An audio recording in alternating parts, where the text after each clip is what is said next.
It wasn't the worst trip of the season for the Blue Jays, but 0 for 3 in Boston and 1 for 4 in Texas leaves little to say beyond that. And it doesn't get easier at home. Here come the Yankees for 4. They're the American League East division leaders.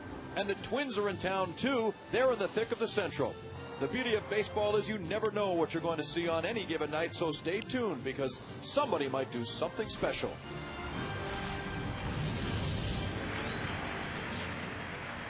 And after one lonely victory on that trip, the Blue Jays sure could use a little good news. Tough to ask, though, because here come the New York Yankees, 37 games above 500 and dominating the division right now. So the task for Ricky Romero is to try and beat New York. He'll look for win number 12 tonight, and you'll see it on Rogers Sportsnet. Good evening and welcome. Thank you so much for joining us. I'm Jamie Campbell with Rance Mullenix. And Rance, how do you characterize that road trip? Not very good. It was a long and a rough one for the Toronto Blue Jays. They won just one ball game on the trip. That was Monday night in Texas. Here you get a look at the numbers. In Boston and in Texas, they were out-pitched. They were out-hit. The numbers don't lie. They tell the story. It was a long, tough road trip. Hopefully, they'll play some good baseball here starting tonight against the Yankees. Well, it's not going to get easier because the Yankees are cruising. Now, it's not like they're going to see someone like A.J. Burnett or C.C. Sabathia in the opener. This is Chad Gaudin getting the start tonight. And he goes up against Ricky Romero, who's having a fine first season in the big leagues. Yes, he is. Quickly establishing himself as one of the best young left-handers in baseball. Go back to June 21st. Since that time, 8-3 record. One of the best. The only two better are Feldman and Sabathia, so he's in some elite company. With more on tonight's ball game, let's go downstairs and find the third member of our broadcast team. Here is Sam Cosentino. Jimmy, the Blue Jays are catching the Yankees at the most inopportune time. New York has won 6 straight in which they have outscored their opponent 47-14, not to mention the fact that they are 30-14 against left-handed starters. That's the best in Major League Baseball. Big-time power when the Yankees are around, and bigger crowds, too. People coming up from the States to see the Blue Jays and Yankees. Tonight, the first pitch is coming your way very soon here on Rogers Sportsnet.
Home to the comforts of the Rogers Center.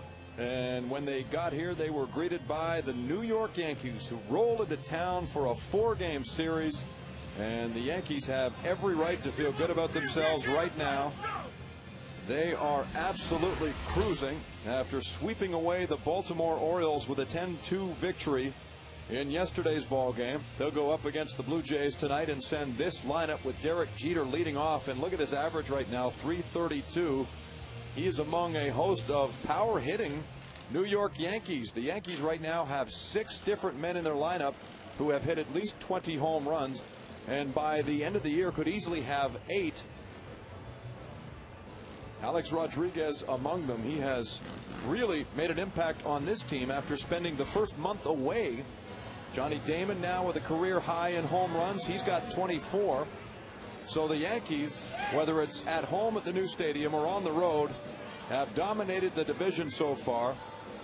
And as they enter play tonight, they find themselves sitting 7.5 up on the Boston Red Sox, and no Yankee team in history has ever blown a 6-game lead. So certainly the Yankees right now are well positioned. They've been getting good pitching, good hitting, good defense, good ball team all along, and they'll be providing stiff opposition for the Blue Jays tonight.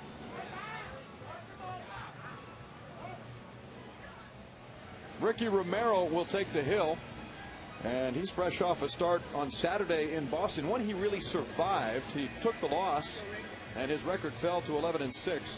But he managed to go 5 1/3 against the Boston Red Sox, a team that has really given him all kinds of trouble this year. In fact, if you take away his starts against the Red Sox, his record is 11-3 with a 3.24 ERA. It seems Boston's given him trouble. Tonight, though, he'll face the New York Yankees. And Romero continues to have a very promising rookie season. He makes his 23rd start and sits tied for second among rookies with 11 victories. Cito Gaston was saying earlier today that the second half of this year, the team just has not received the right hit at the right time. Early on, when they jumped out to that 3.5-game lead in the division, around the middle of May, it seems everybody was making a contribution, and the clutch hits were there. That seems to be the one thing, Rance Mulliniks, that has been absent now for about 3 months. It has, and when it went away, it's like it has never come back to the ball club, and they really have struggled. If you go back to the last road trip, there are 2 games, Friday, Saturday. If they could get a big hit in a key situation, and in a few situations just put the ball in play, they could have won 2 of those games. Then they go down to Texas, same thing, needed a big hit, couldn't get it, had several opportunities. The result, they won 1 ball game in 4 in Texas. Here are the head-to-head numbers against the New York Yankees this year, and compounding the problem, Rance, in Texas was the fact that they couldn't pick up the baseball. There were a lot of defensive errors that led to Texas runs, and the Rangers ended up winning 3 of 4. Yes, and after the Monday night ball game, going into the doubleheader, a concern that I had for the ball club is, you know, the first game's going to start at 4 o'clock. That's a different time. Your body, you know, your system's not ready for 4 o'clock. You're ready for 1 or 7. And the concern was, do they come out flat? I thought in the doubleheader on Tuesday night, they were very, very flat, played with no emotion. I think that's what led to some shoddy play. All right, Ricky Romero then set to make his 23rd start of the year. He's 1-0 in 2 starts against the New York Yankees, and here's his scouting report. Very good fastball that will touch 93. And sharp overhand curveball and a very good change. I think key this evening for Ricky Romero is to control his emotions. At times he gets a little hyped up. It's a big game tonight against these Yankees. When he does that, he starts to overthrow and he loses command. Keep the emotions under control this evening. Defensively for the Jays this evening, to be Lynn, Wells, and Snyder in the outfield, Bautista at third, Scudero at short, Hill at second, Overbay at first, and Chavez does the catching. And, of course, Ricky Romero on the mound this evening for the Jays. Lyle Overbay doesn't get enough credit for the type of defense that he plays at first base. He's an outstanding defensive first baseman, and having been a former infielder, it is always nice to have a first baseman over there that you know can dig you out, pick you up once in a while, save you an error. Lyle Overbay, just 2 errors on the season. He has been outstanding defensively. There's Scott Barry. He tips his cap to the Blue Jay dugout. He'll be behind home plate. Jeff Nelson at first, Tim Tashida at second, and Bob Davidson works third as the Yankees and Blue Jays are set to go in a 4-game series here at the Rogers Center in Toronto. Here's the kick from 24-year-old Ricky Romero, and it's time to play ball in Toronto as Derek Jeter takes strike one.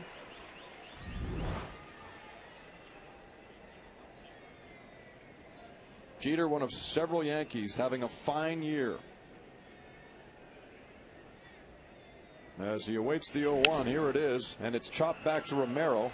From the other side of the mound, he throws to first and gets Jeter on 2 pitches.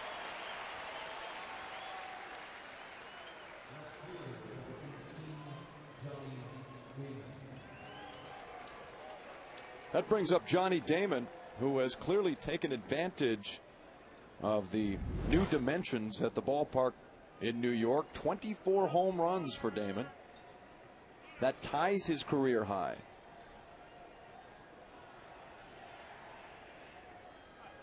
What a luxury, Rance, for Joe Girardi to have so many guys in his starting 9 every day that have power, guys with 20 home run power. As you mentioned, Jamie, they're probably, no doubt, going to establish a new major league record. By the time this season's over with, they're going to have 8 guys in this lineup with 20-plus home runs.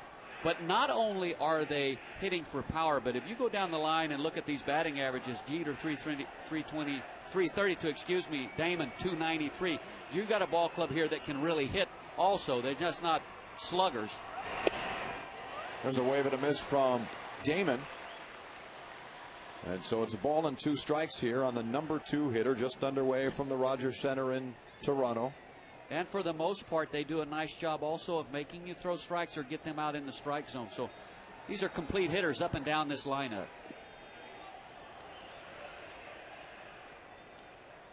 The Yankees at 85 victories and 48 losses have the best record right now in the major leagues, and are straight up sizzling since the All-Star break. They're 34-11. As you look at Romero, in a pair of starts against the Yankees this year, he's 1-0, and this ball is sent foul.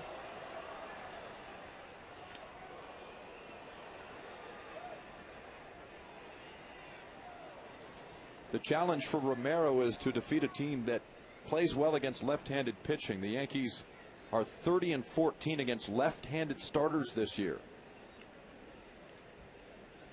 And on the 2-2, it's rolled foul.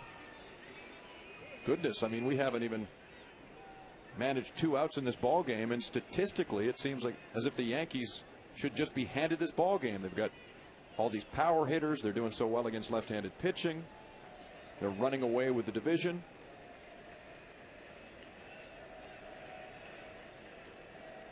But that's why we play the games, as Romero kicks on the 2-2. The best closer, excuse me, Jamie, the best closer in baseball. He's blown 1 save all year. Although he's not available, certainly for tonight and quite likely for this series. And we speak of Mariano Rivera, who's come down with a minor groin injury. Romero with the payoff pitch, and that's high and inside. The appeal down to third says that Damon didn't go around, so he draws a walk with 1 out. And this has been a little bit of a problem lately for this Blue Jay staff, as they get ahead in the count with a hitter. 2 strikes, you get 1-2, 2-2, and they haven't been able to consistently finish them off. And it's led to oftentimes the base on balls. And it's a situation, you got Johnny Damon, you want to make him put the ball in play, earn his way aboard. This is a lineup that you can ill afford to walk really anyone in this lineup unless you're just pitching around them, because they just have too much depth, too many weapons.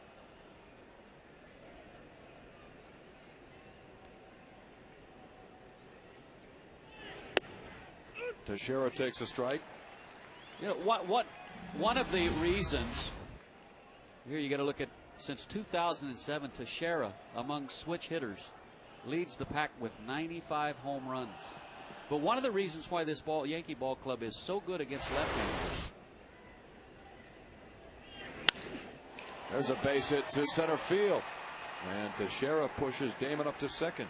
Is the fact that you go down through the lineup. Of course, Jeter's right-handed hitter. Rodriguez a right-handed hitter, but Teixeira switch hitter, Posada switch hitter, Nick Swisher, and Cabrera switch hitters. So, you know, a left-handed pitching, because of all of that switch hitting that you have in the lineup, really, it's a ball club again with just great balance. And Rance, a lot of people thought at the beginning of the year that the Yankees were just too old to compete. As much as they went out and got Sabathia and Burnett and upgraded their pitching, they figured guys like Damon and Jeter and Posada were getting on in years, and that they just couldn't hang with the young legs of the Boston Red Sox. But here they are, 7.5 up, as Alex Rodriguez steps in, and he takes ball one inside.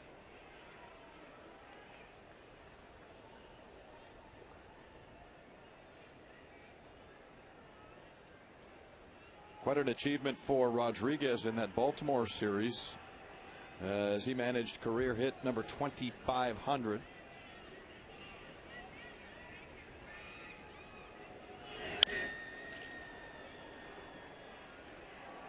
And the Yankees were without A-Rod for a month and change. And while he was away, he had right hip surgery during spring training. He had to spend about a month rehabilitating that, and did so in Colorado. While he was away, they went 13-15. He came back in May, hit a home run on the first pitch he saw, and now they're 37 games above 500. So clearly he's had an impact, as Romero deals the 1-1, and that's high.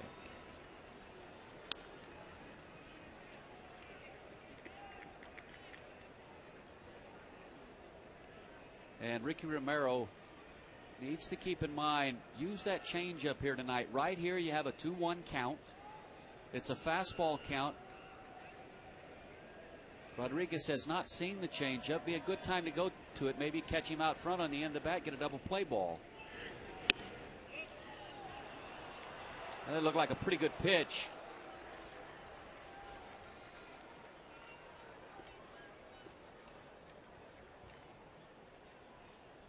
But Romero did not get the call. You could tell by his reaction. He thought he had strike two. And that looked like it may have been a changeup. It had some late movement, moving down and away from Rodriguez.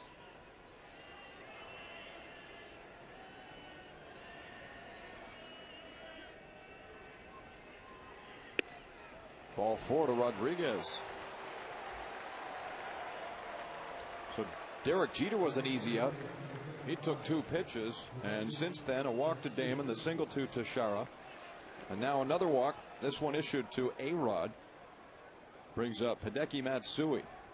And Matsui, another reason why this ball club is good against left-handed pitching. He's hit 23 home runs, 10 of those against left-handers. You know, when you're pitching against a ball club like the New York Yankees, the one thing you have to always keep in mind, if you execute and make quality pitches, you're going to be fine. You're going to get them out, because good pitching will slow down good hitting. What happens is you start trying to be too fine, such as Ricky Romero here in the first inning, and you pitch yourself right into trouble. Well, there's a base hit with the bases loaded. That chases Damon home, and the ball gets away from Travis Snyder, so Teixeira's in to score. Here comes Alex Rodriguez, and he scores as well. Matsui's all the way to third, and the rookie out and right let it slip right by him. And really no reason for something like this to happen. He was going to have no throw. It's pick the ball up, throw it into second base, keep the double play in order, and at the last moment must have just looked up, and the ball goes right under his glove.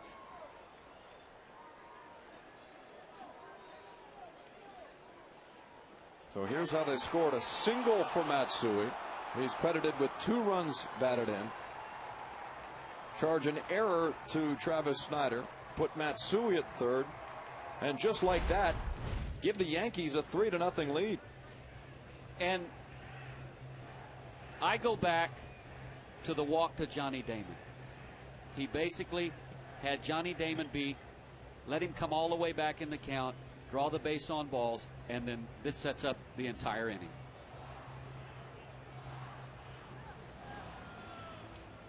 Well, there are going to be a lot of mistakes made along the way as some of these young kids develop, like Travis Snyder.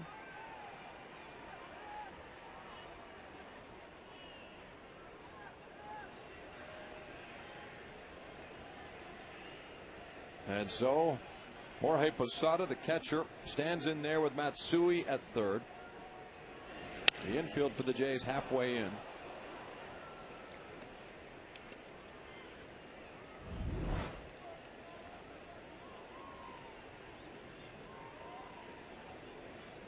And as far as average goes, Posada a better hitter average-wise from the right side, 305 from the left side, 269.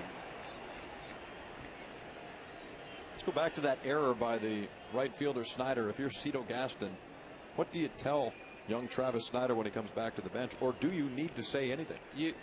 At this point, you really don't need to say anything. He knows he made a mistake, and he knows what he needs to do to correct it. That's grounded to third, and it bounces past Bautista into left field. Matsui is in, and it's 4-0.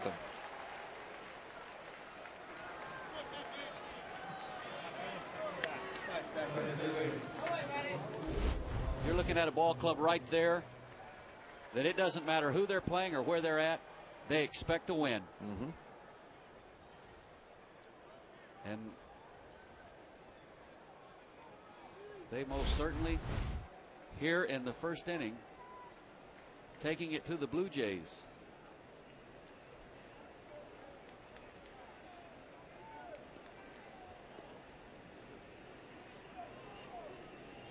Robinson Cano then is the next hitter. He's the number 7 hitter for the Yankees. Still just one away here in the first.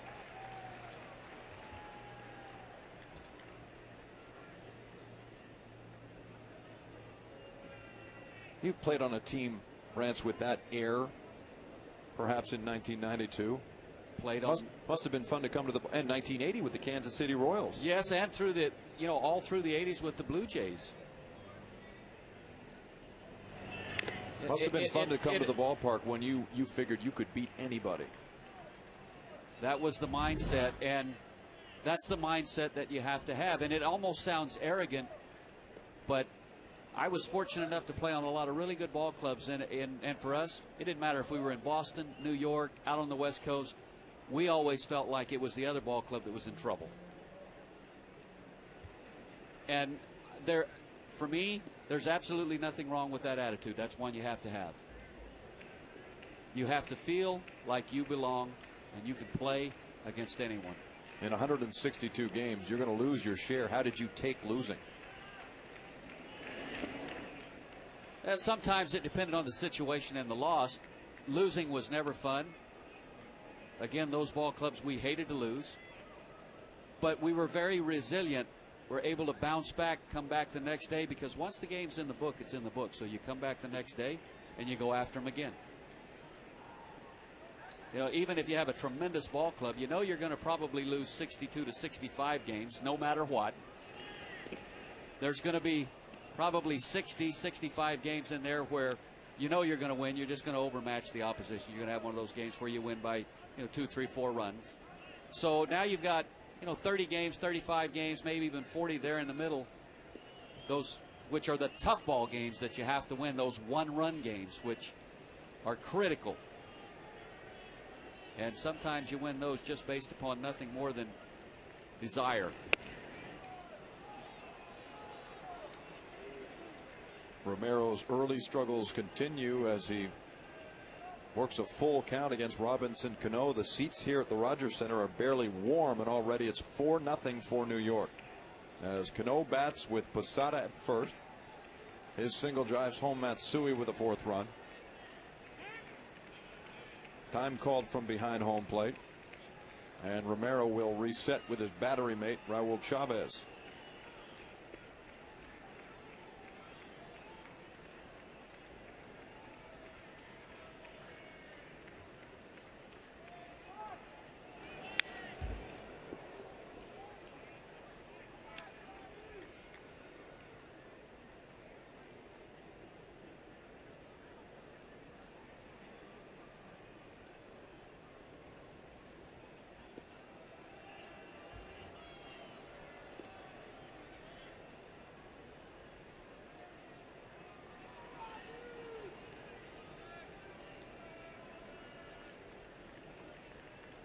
Here comes the left-hander again on 3-2, and he breaks Cano's bat, rolling it to Hill.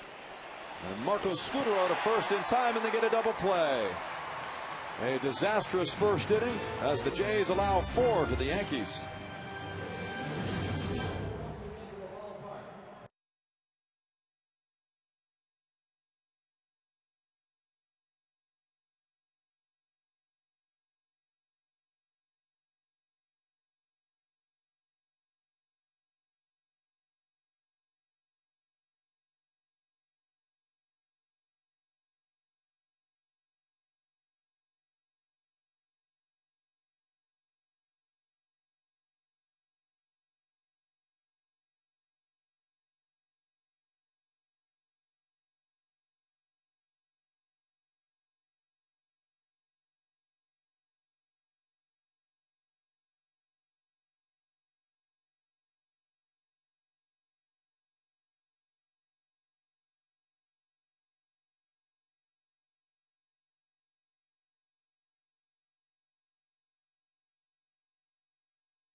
Because look at those numbers over the last 14 games. 4 home runs, a 360 average.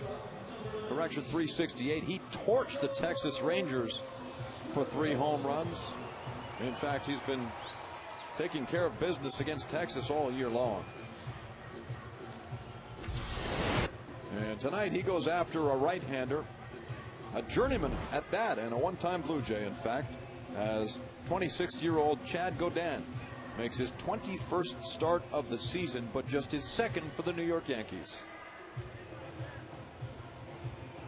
He spent the majority of this year with the San Diego Padres, split last year between the Cubs and the A's, and here's a look at his scouting report. Hey, not overpowering, a fastball that tops out at 90, slider and change. And control has been a problem at times. When he manages to harness it up and throw strikes, he can be pretty effective, and his slider is his best pitch. And Jamie, it's going to be interesting to see how the Blue Jays respond here this evening after falling behind quickly 4-0 here in the first inning. Well, they'll start with Marcos Scutaro, who is 0 for his last 12. He went just 3 for 17 on the road trip, and he flies that into left field. Here's Damon. And down goes Scutaro as we set the Blue Jays defense.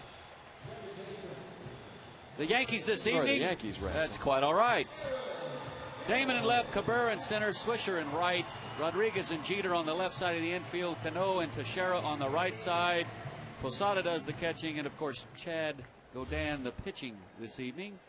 And Mark Teixeira, the offensive numbers speak for themselves, and everybody, when they talk about Teixeira, refer to the offense, but 2-time Gold Glove Award winner and maybe on the way to a 3rd as a first baseman. Outstanding defensively.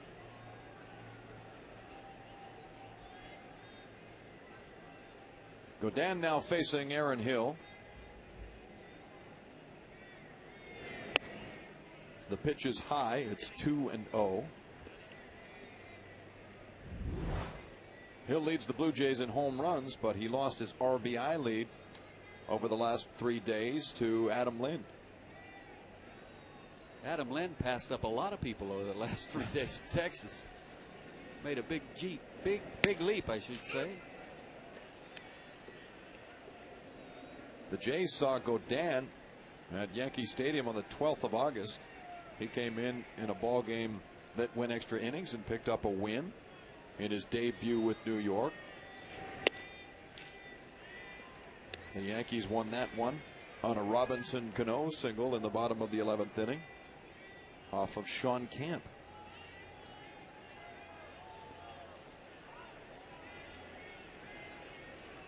Pitched in 12 games for the Jays, won a start at Safeco Field, and that was a victory.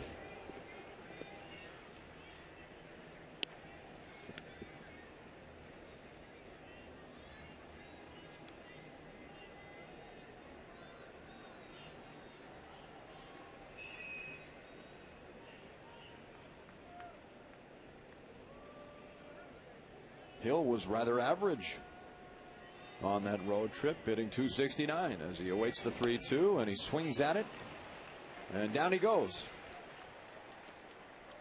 2 out in the first inning. And if you go back to the Texas series, both Marco Scutaro and Aaron Hill struggled a little bit. And that most certainly had an effect on the offense, but you can't do it all the time. But both of them have been outstanding all year long for the Blue Jays. Here's Adam Lind, who really was the lone bright spot on that road trip. In particular, a career game in the opening game in Texas, an 18-10 victory for the Blue Jays. Lind had 8 RBIs, a pair of home runs, 1 a grand slam.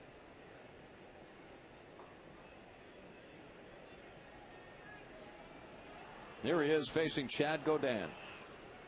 And on the 2-0 pitch, Lind fouls it back.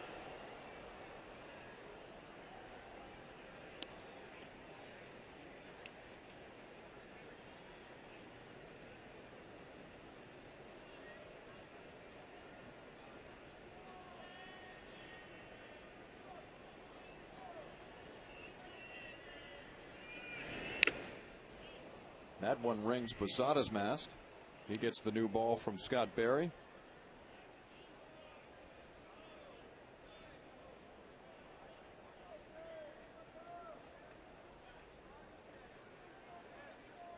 Posada at the ripe age of 38.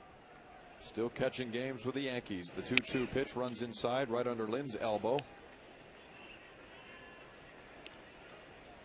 In fact, this is the 81st game this year that Posada has caught. The last time someone as old as Posada caught 80 games in the big leagues was Tony Pena with Cleveland in 1995, as Lind draws a walk with 2 out.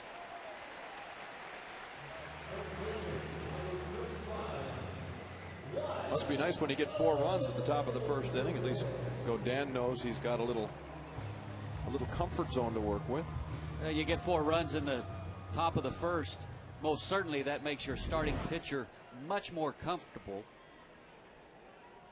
And of course, you know, Chad Godin and the Yankees feel like, we've got another eight innings in this ball game, so you have to feel like you're going to score some more runs. So really, if you're Chad Godin, if you just throw strikes and don't beat yourself, you're in pretty good shape right now.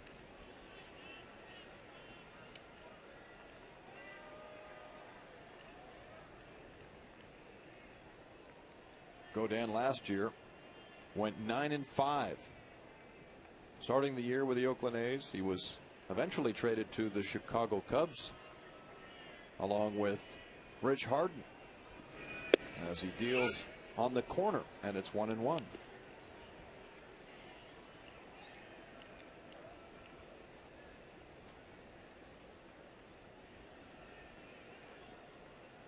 Lind and Teixeira together at first. Lyle Overbay at the plate. He's the number 4 hitter. And on 1-1, here's the pitch, and it's low.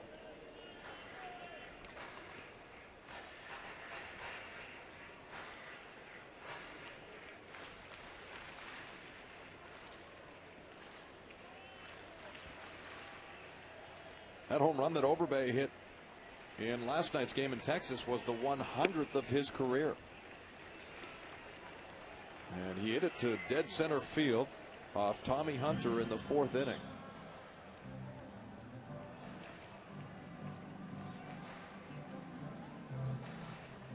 And with the count 3-1 now, if you're Lyle Overbay, you get a fastball in this situation that's a pretty good one to hit. I'm not talking about if they paint you on the corner and make a quality pitch or throw something other than a fastball. But if you get a fastball right here, This is a situation 3-1. You've got to square it up, hit it hard. He lets it go. When it's strike 2. Rance Overbay sometimes leans toward trying to work the count a little more. He does. You find he misses good pitches to hit a lot? Yes, I don't think he misses them. Sometimes he'll take them. Chooses not to swing at them. Sometimes he'll take them, and I know that, you know, it's been addressed. They would like for him to be a little more aggressive at times. But,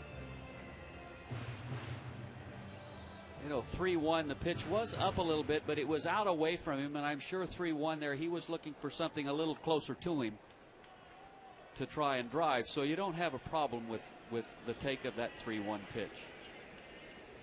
Lynn takes off from first. This is grounded foul, so he'll come back.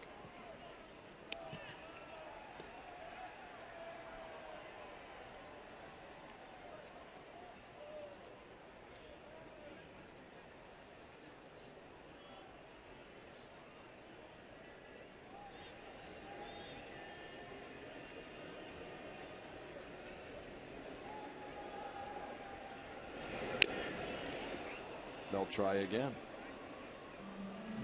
Cito Gaston will often encourage hitters on 3-0 or 3-1 counts if they're either struggling or they haven't hit an extra base hit in a while to go after it, green light them, as opposed to trying to work a walk out of a 3-0 situation.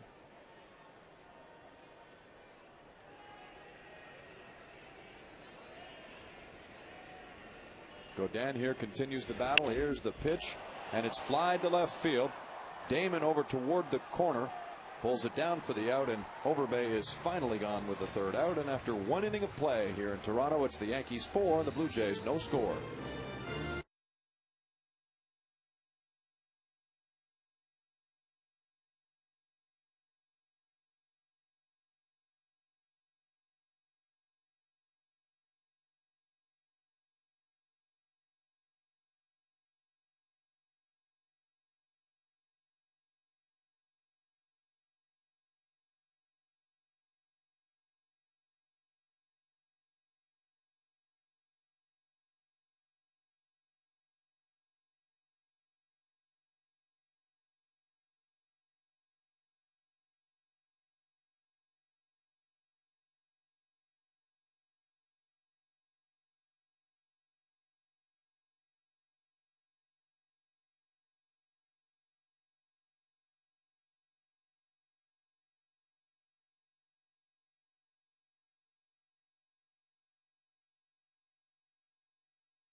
As the club returns to town for an 8-game homestand. They've got 4 here against the Yankees through Sunday, and then Minnesota makes their first visit.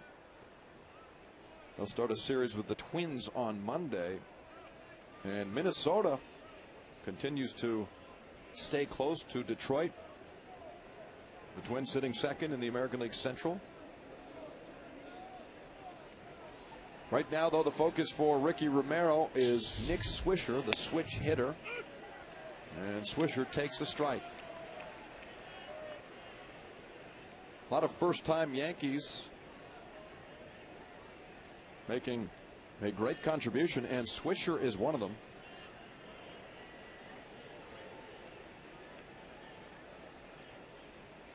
All the talk about the Yankee Stadium and how, especially early on in the season, the ball was just jumping out of that ballpark to right field, right center. Oddly enough, Swisher has hit 23 home runs, 20 of them on the road. Go figure. That doesn't make any sense at all, but having a good year. 0-2, and he swings and misses. Romero gets him on 3 pitches, and there's 1 away.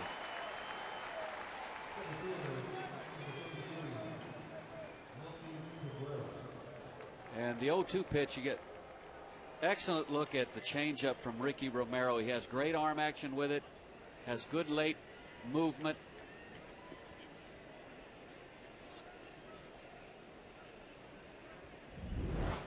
He sees the center fielder Melky Cabrera now.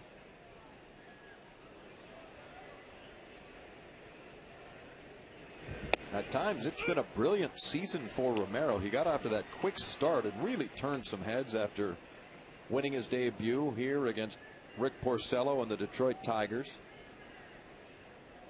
He and the Jays were really the first team to hand Zach Greinke a loss after Greinke got off to that incredible start.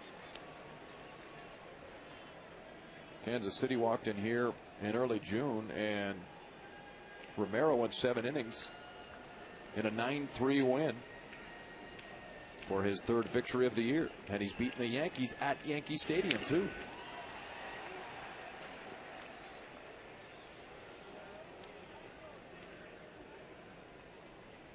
Not a bad season for someone who, in the minds of most Blue Jay fans, wasn't even part of the rotation around the middle of March.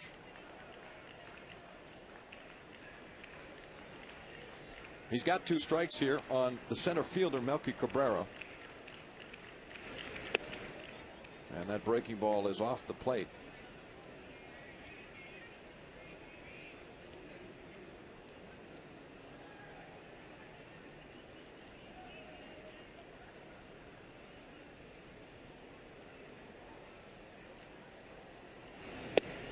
There's a strike 3 pitch. Down goes Cabrera, and Romero has back-to-back Ks in the 2nd inning.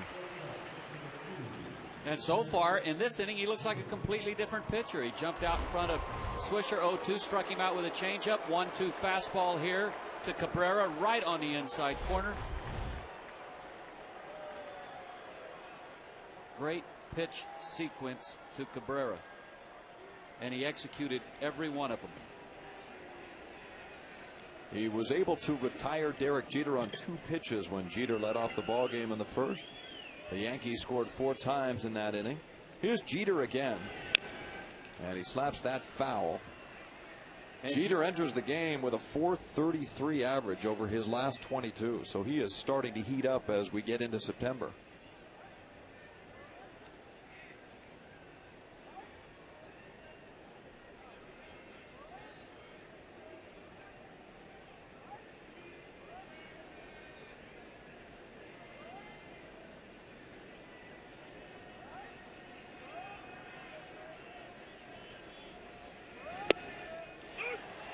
Strike 2.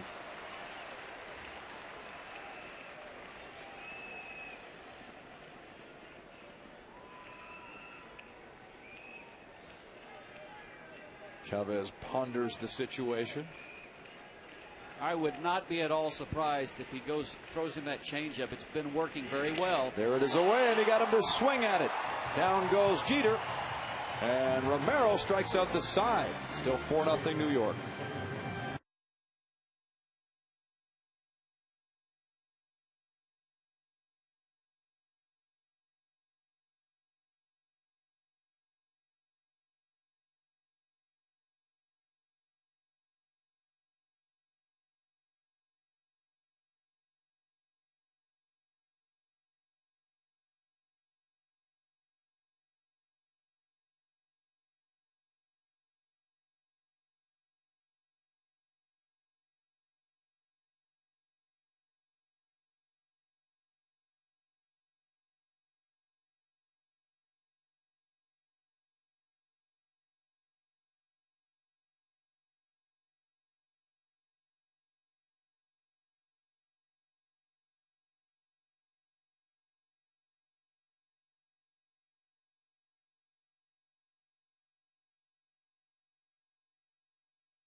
3 home runs in tonight's game. A lucky contestant wins a 52-inch Sharp Aquis LCD TV with full array LED backlight and the lowest power consumption of any TV available today.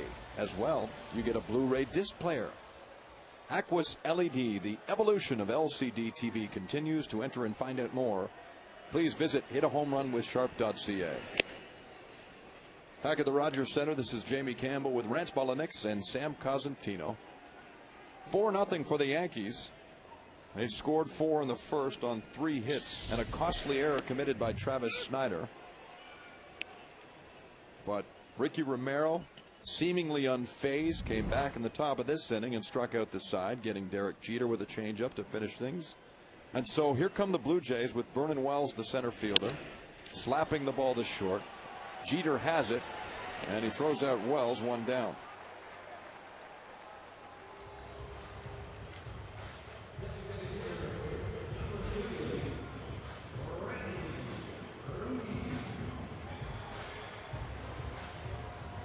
Randy Ruiz then steps to the plate. He's the DH tonight.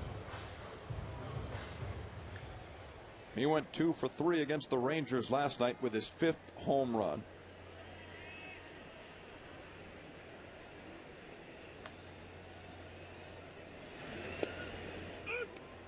Ruiz comes up from AAA Las Vegas, and their season ends this coming Monday. So by that time, you will likely see another set of players being promoted as Ruiz pounds it up the middle. Gloved by Jeter. He turns and fires to first. What a play. Dug out at the back end by Mark Teixeira. And Jeter showing some young legs there, Rance. Yeah, nice range by Derek Jeter to his left, and he'll spin around and make a throw in. Look at the former Gold Glover dig it out. Nice play on the back end by Teixeira.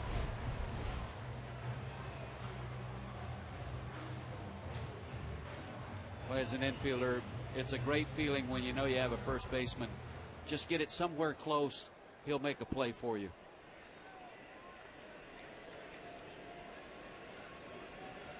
So 2 ground outs, and now Travis Snider steps in. Manager Cito Gaston addressed Snider's problems before the game. He said clearly he needs to get started a little earlier. He's got to be able to catch up to a major league fastball if he's to play at this level. If you can't hit the fastball, you can't hit. Establish that you can hit the fastball. You can learn how to hit the off-speed pitches.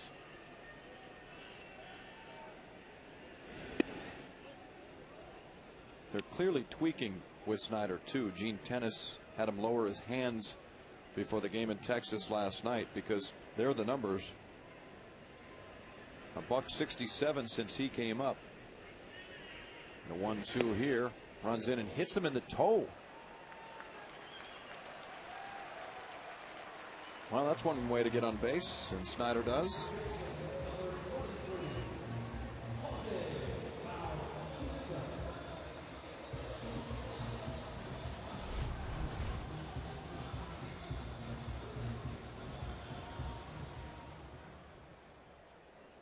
Like it just caught a piece of his shoe. And if there's anyone that's due right now, it's the man at the plate. He really had a tough road trip. He did indeed. He has really struggled lately at the plate. Oh for his last 12. Just 1 hit in 18 bats on the trip. Godin with a 1-0 pitch, and it's grounded to Rodriguez at third. Make it 0 for 13 as Bautista's thrown out. Snider's left on base, and the Yankees lead 4-0 after 2.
Discount coupon from Rogers. You can use the coupon toward the purchase of a new BlackBerry Bold or Curve 8900 smartphone from Rogers at any Wireless Wave T-Booth retail location throughout Canada. It's ladies' night at the ballpark. The annual promotion, very popular among the gals.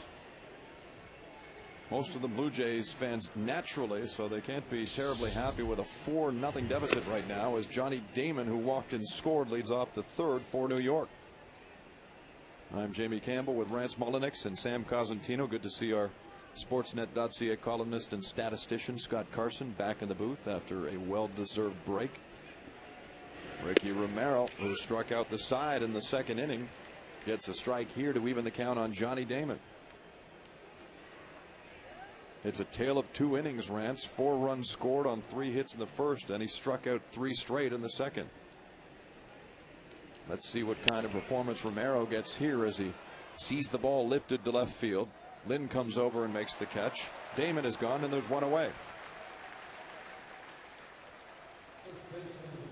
Let us bring you a Rogers Fast Fact, and it's brought to you by Canada's fastest mobile network, 3 times faster than any other.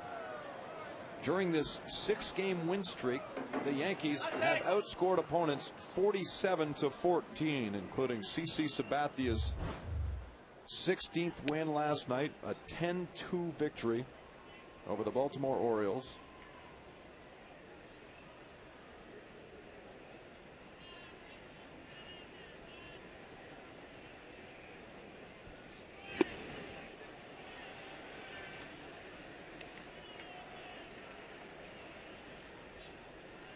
One of the reasons the Yankees have been so successful is due to the acquisition of Mark Teixeira.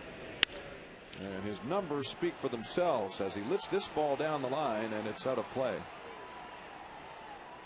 Among position players, he was the most sought after free agent in the offseason, and he chose the Yankees for great riches and has not been a disappointment. He started slowly, but 32 home runs, 101 RBIs. In fact, he's the first American leaguer to get to the 100 mark in runs driven in. As it's grounded to third, taken by Bautista, he goes across the diamond, and Teixeira is gone 5-3. Well, let's see. Teixeira's hit 32 home runs. A.J. Burnett has won 10 games. His struggles lately have been a little costly to the Yankees. CC Sabathia, 16 victories. Let's see, they spent on 3 players A bunch. almost $500 million. Is that an accurate calculation? I honestly think it may be. It wouldn't shock me. CC Sabathia, he got off to a little bit of a rough start. He had trouble locating early on, but he's also, since June 21st, 10-3, which is the best in the American League in terms of wins and losses. So once he settled in, got comfortable maybe with the environment of pitching in New York and the contract and all that goes with that, he has really stepped his game up. And you go back to last year, I don't think there's any doubt that CC Sabathia has established himself as a big game type pitcher.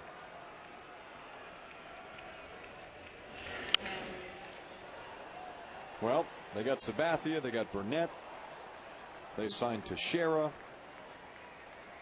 Damon's having a good year. A-Rod's having a good year. Jeter's having a nice year. But if they go in the first round, it means absolutely nothing. All of a sudden, there was a swing and a miss as Romero gets the breaker over and fools Rodriguez. A 1-2-3 third for Ricky. 4-0 New York here in Toronto.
Hey, let's look down into the big comfy chairs known as the TD Canada Trust Comfort Zone, and there we find representatives from the March of Dimes, courtesy of TD Canada Trust. A 4-0 lead for the Yankees as we hit the bottom of the third inning. One-time Blue Jay Chad Gaudin on the mound for New York against Raul Chavez, Toronto's number 9 hitter. He gives Rod Barajas a break and catches tonight. After him, Marcos Scutaro comes up, and then Aaron Hill. Gaudin with a 1-0 pitch, and it's low. Now, see, this is a situation you're down by 4 here in the bottom of the third. You got a 2-0 count. And now, if you're Raul Chavez, you might think about taking a pitch here. You just need some base runners. He doesn't. In fact, he bangs it to center field. Cabrera on the run. It's over his head and up against the wall. And Chavez is into second base with a double. He takes advantage of a 2-0 from Gaudin and has an extra base hit. Well, if you're going to hit the ball like this, go ahead and freewheel it. Fastball up, out over the plate, and he jumps all over it. Well, he's been a pleasant find for this ball club this year. He's definitely demonstrated that he's an outstanding catch and throw from behind the plate. He's been around a long time. He first broke into the big leagues with the Montreal Expos back in 1996. You watch him catching, you wonder why he hasn't, spent a lot of time in the major leagues and been able to, if nothing else, as a backup. In more of a starter's role? Well, you could ask the same question about number 19 I think the question with Chavez is, probably never been able to really hit enough to play every day. This man right here, on the other hand, he's been in the big leagues, but he got labeled as a utility player last year because of injuries to the Jays ball club. He got a lot of playing time, over 500 at bats, and played so well that going into spring training, Cito Gaston said, "You're the shortstop. You're my starting shortstop." And of course, he has taken advantage of it and has just been tremendous all year long, defensively, on offense. And note how the perception has changed. Ask Cito Gaston what his priority is. He'd like to have Scutaro back under contract as a full-time shortstop again next year, preferably in a multi-year contract. As Gaudin kicks, here's the 1-1, and it's low. So he goes from having the reputation of being merely a good utility player to a guy who will go out on the open market now as a bona fide starting shortstop. And you mentioned multi-year. That's what it's going to take to sign him. He scored 92 runs. On base percentage of .381. He pops this one up into short right field. Swisher comes in and chases Cano away.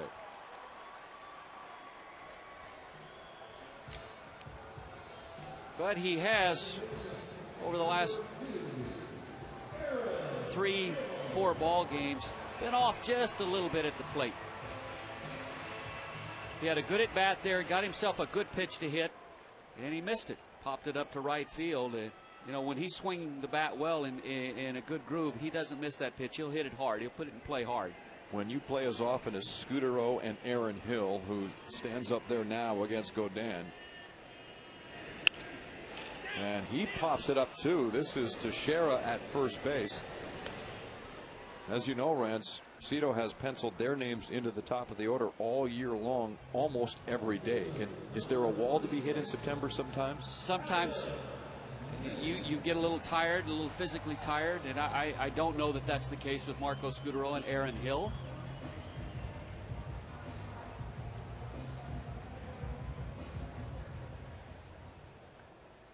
You could say, well, Adam Lind plays a ton too, but Adam Lind in the early part of the year was a designated hitter. And he's still at the DHs from time to time.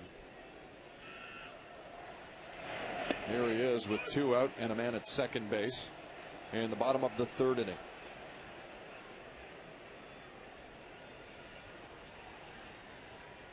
But you hope that Adam Lind can deliver here for you and produce a run.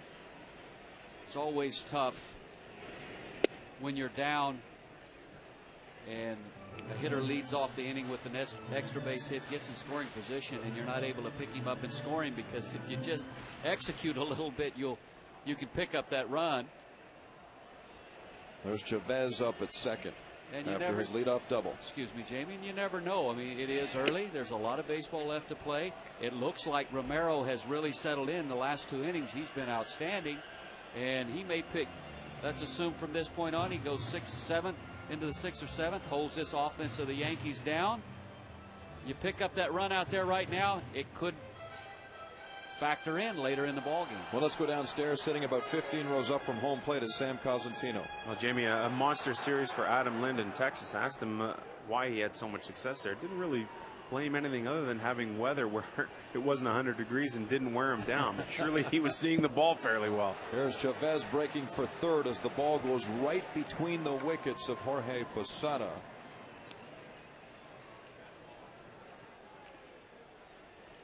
So the catcher is charged with a pass ball. Chavez now at third. And it's 3 balls and a strike on Lind.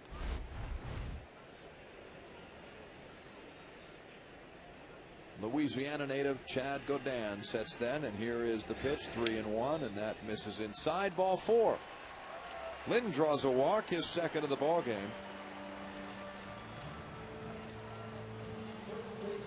I think the Yankees know who's hot in this lineup. Well, I was just going to say the early indication is that Godin doesn't want to mess with Adam Lind. Adam Lind has turned into one of those types of hitters when you sit down and you go over your pitcher and catcher and your pitching coaches, how you're going to attack the opposing lineup and who you are not going to allow to beat you. But that walk now lends a little intrigue to this situation here, because now you've got 2 men on and a guy who can hit the ball over the fence if he gets the right pitch in Lyle Overbay. And a 4-0 Yankee lead, and he's going for it on the first pitch. It's high. And he swings through. 0-1 on Overbay, who homered in the game yesterday in Texas. But the Yankees have probably said, Adam Lind, we're not going to let him beat us. We're going to pick our poison. And if we have to, we'll pitch around him and go after Overbay. Backdoor breaking ball. And it bites the corner, 0-2.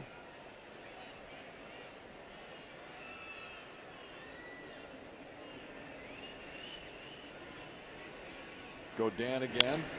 And it's lined to center field. That spins Cabrera around, but he gets back, positions himself, and makes the catch. He was in an awful hurry. 2 men left here in the third.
Prestigious Roberto Clemente Award, and this award is given to someone who makes a tireless contribution to the community, and Vernon does just that. Cast your vote, please, at BlueJays.com.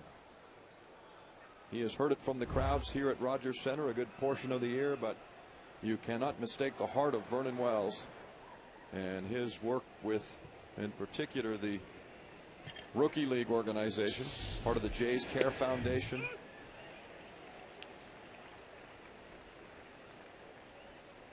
Top of the fourth inning, and here's Hideki Matsui. The Yankees bring up Matsui, Posada, and Cano to face Ricky Romero.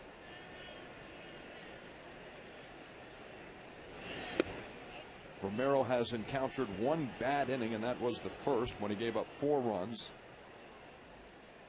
Some of the blame there goes to the right fielder Travis Snyder, who let Matsui's ground ball just slip right under his glove and roll out toward the wall.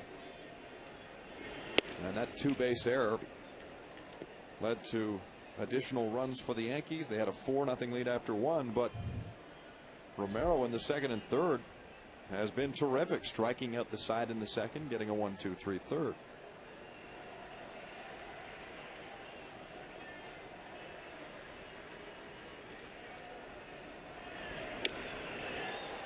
And that's just nasty right there. He gets the swing from Matsui. It's 2-2.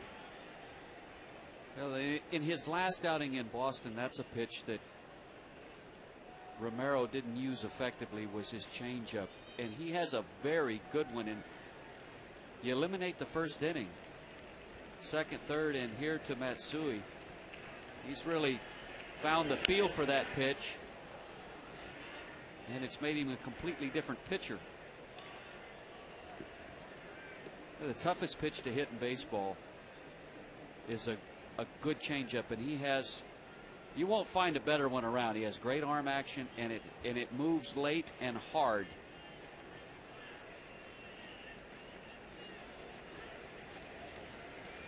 Chavez sets up inside, and the pitch is high. You see a lot of these 3-2 counts whenever the Yankees provide the opposition.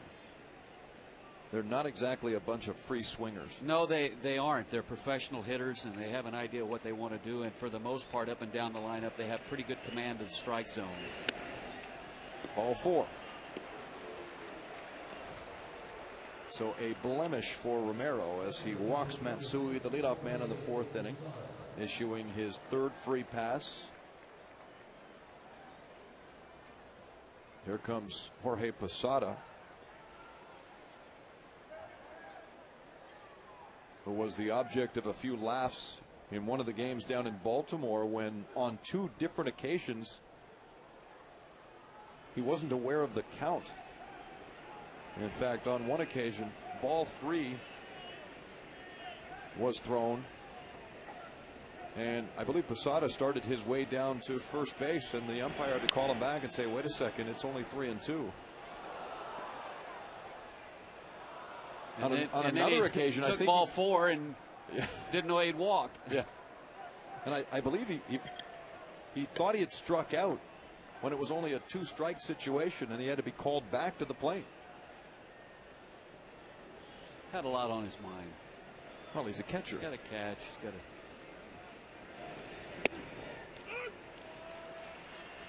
That kind of thing ever happened to you in your career, Rance? Either forgetting what the count might have been and taking a trot down to first base, or even worse, on the base paths not knowing? Yes, it happened. I don't think I ever forgot how many strikes I had. I definitely a time or two on what I thought was ball 4. It was ball 3. Mm-hmm. And anyone that's ever played the game at some point has made the mistake out there running the bases, forgotten how many outs there are, and that's always a very embarrassing moment.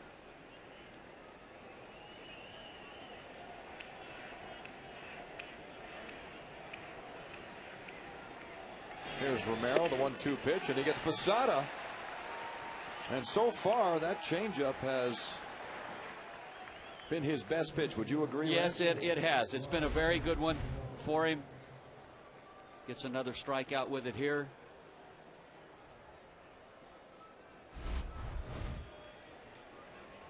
I think the most embarrassing moment that I ever experienced on a baseball field, or I should say maybe one of the most embarrassing. Nobody else was aware of it but me.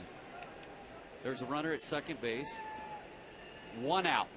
I'm hitting. I thought there was nobody out. I roll over, hit a nice little ground ball pace to the right side. They throw me out at first. I get back. Nobody's congratulating me in the dugout. I sit down. I look up and I go, there's 2 outs. Way to go. You just threw away an AB. But nobody was aware of it. Except you. That's it. That happened down at Exhibition Stadium.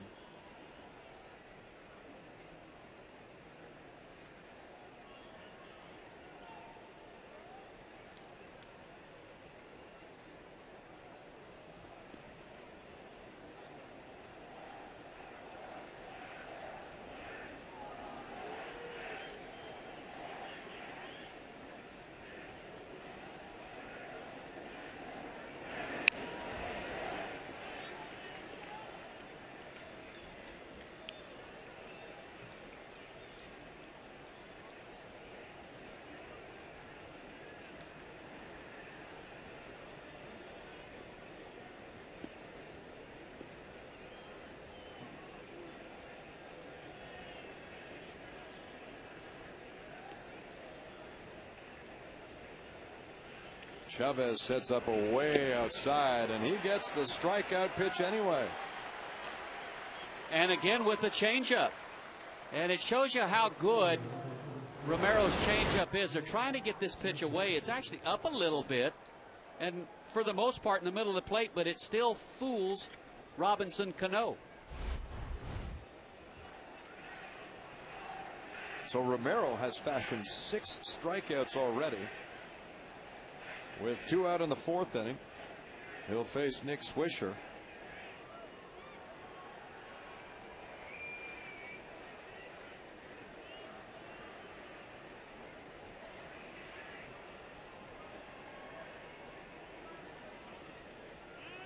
Swisher calls time. He's at 23 home runs, and I know you mentioned it already, Brent, but I find it absolutely fascinating that only 3 of them have come at Yankee Stadium. Considering the number of home runs that are being hit at that stadium this year, and Swisher, whose light effort there puts him behind 0-1,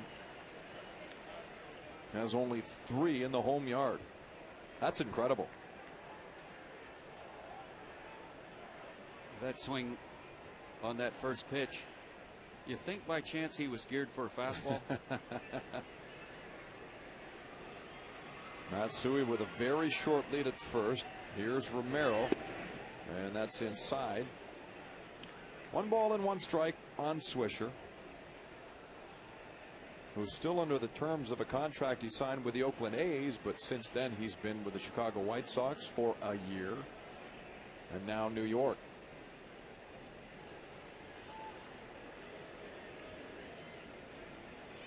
Romero deals, and that's high. Ricky's making his 23rd start of this season. And unlike other rookies like Brett Cecil and Mark Sepchinski, they will not shut him down, in part due to the fact he spent about a month's time on the disabled list.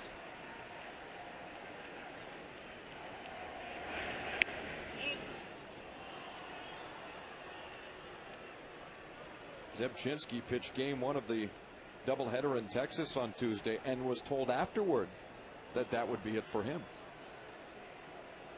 He was not made aware of it before the game, although he knew that moment was coming. There's Swisher on 3-1. He's geared up for the pitch from Romero. And here it comes. It's grounded down toward third, but foul.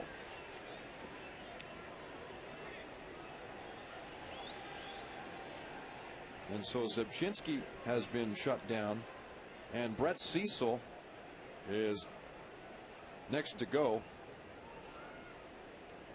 He'll pitch on Saturday and no more, and both men will hang around with the team, work out.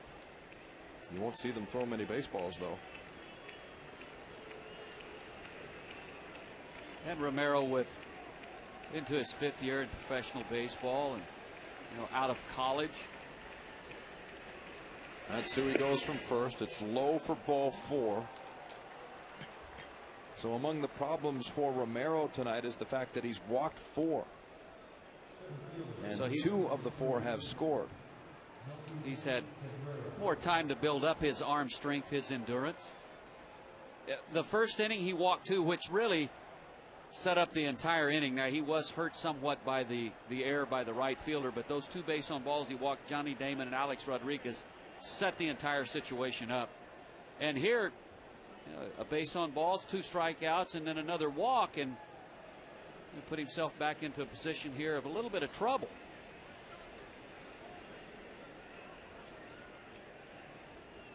Here's the first pitch then to Melky Cabrera, and he shoots it to center field. It's in for a base hit. Matsui comes around easily and scores. The Yankees increase their lead to 5-0.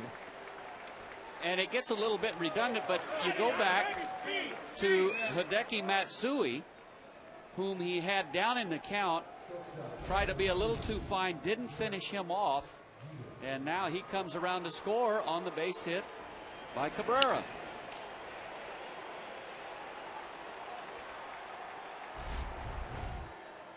And the thing about pitching against these Yankees, Rance, as you well know, is all of a sudden the 5th inning rolls around and you've already thrown 100 pitches. And I said this in the first inning. You can't, against this offense, the last thing you can do, unless it's a situation where you are purposely pitching around a hitter, you cannot issue the base on ball, because there's just too much depth in the lineup. They're going to make, you might get away with it once in a while, but they're going to make you pay. Everybody in the lineup has to earn his way aboard. 1 strike on Jeter, who's 0 for 2.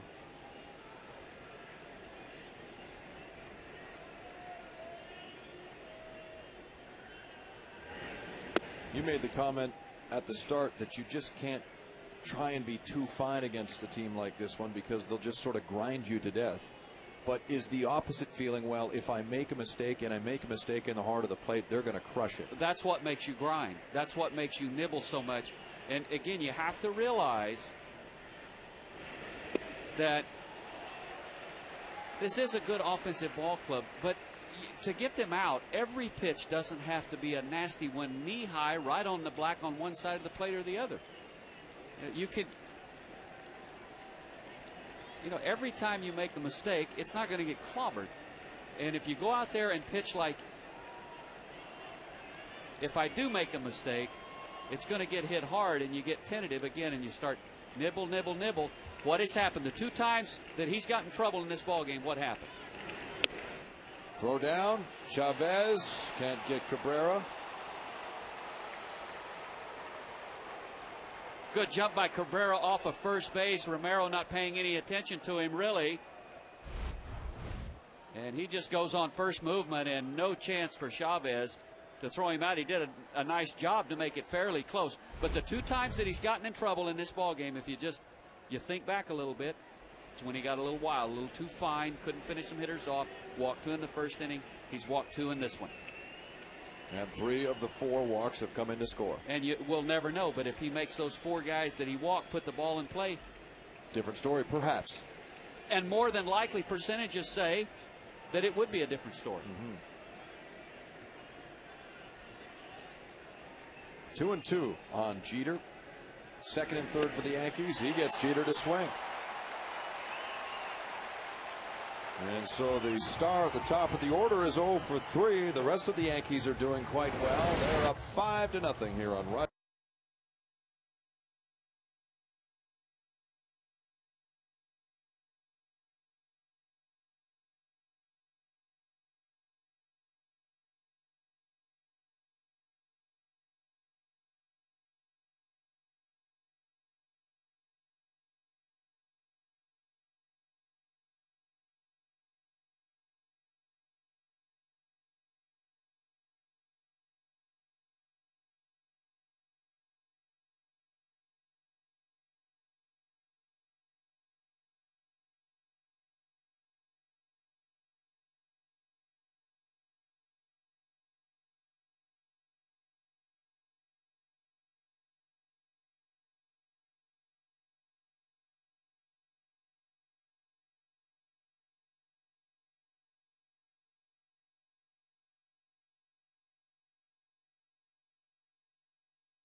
beautiful downtown Toronto. It's the Blue Jays on Rogers Sportsnet, game 1 of a 4-game set with the New York Yankees. And New York, having a tremendous season, gets off to a 5-0 lead against the Jays, who bring up Vernon Wells, Randy Ruiz, and Travis Snider here in the last of the 4th inning. Wells grounded out in the second. He's 0 for 1 against Chad Gaudin, whose first victory with this club, his first appearance, in fact, was against Toronto in the middle of August down at Yankee Stadium.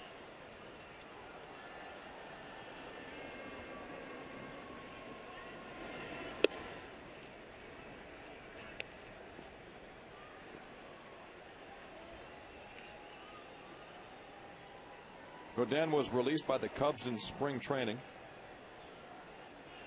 Found his way to the San Diego Padres. He walks Vernon Wells there. And then was picked up in a trade for a player to be named later by the Yankees. Imagine going from the last place Padres, who've been at the bottom of the National League West all season long, it seems, to the first place Yankees. And he's pitching in vital games as they try and hang on to their 7.5-game lead atop the American League East.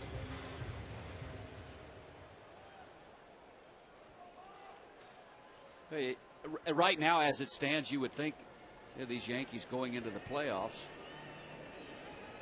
would go with CC Sabathia, AJ Burnett, and Andy Pettitte.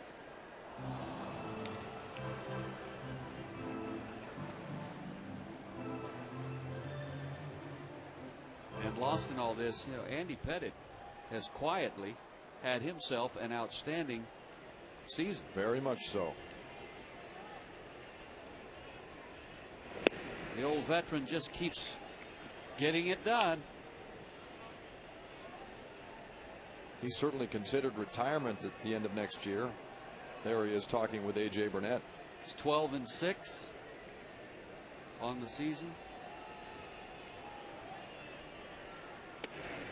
There's a big cut from Ruiz, 1-2, and of course the Yankees ended up losing a 20-game winner last year to retirement when Mike Mussina hung things up. And after all those years with the Orioles and the Yankees, he finally got a 21 season, and it came in the very last season he'd pitch in the big leagues. As Ruiz goes down on strikes, and so he's 0 for 2 tonight.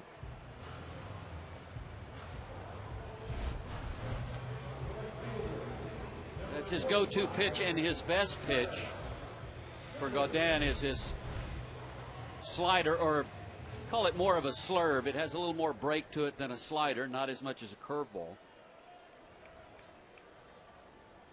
A little bit somewhat has the movement that Steve's slider had, although Steve's was a lot harder and the break was a lot later and sharper.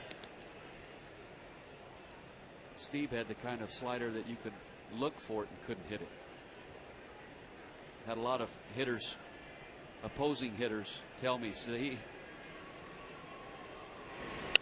I looked for the slider off him all night last night, and he still punched me out 3 times. Did you face him early in no, his career? I never did face Dave early on. So you're lucky. No, he was. No, no, he would have been tough. No doubt about that. And he threw hard. A lot of people forget he's 93, 94 with good sink with his fastball. This one muscled and past Cano into right center field, and Travis Snider will take it. A little bloop single for Snider. Well, when you're struggling, it doesn't matter. It always feels good to get a base hit. And Snider, the ball jams him, but he's strong enough to just muscle it out of the reach of Robinson Cano. Didn't look as if Cano got a real good read and jump. And sometimes it just takes a hit or two such as that to get your confidence back and turn you around. You get on a hot streak. Here are the Blue Jays again with some base runners, in this case first and second. Bautista's average now down to 218. He's really scuffled the last little while.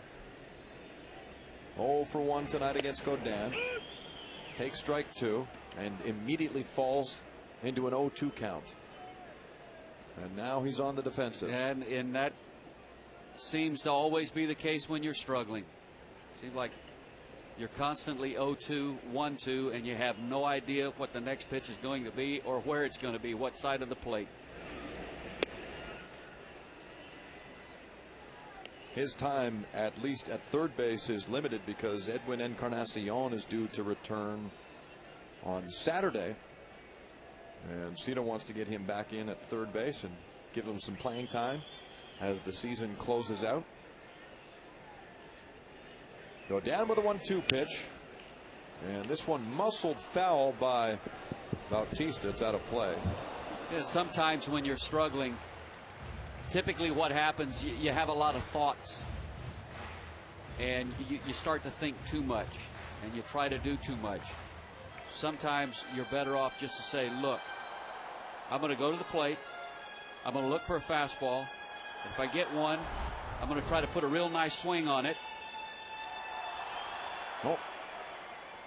Somebody tried to catch that ball with the hat, and the hat ended up about 3 rows away. And I'm going to be aggressive. And I'm going to do that every at bat tonight.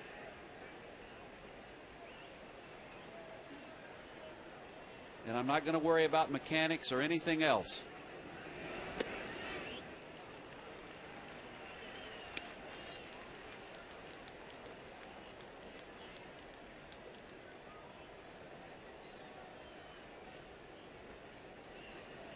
Hitting coach Gene Tennis sees Bautista hit right in the midsection.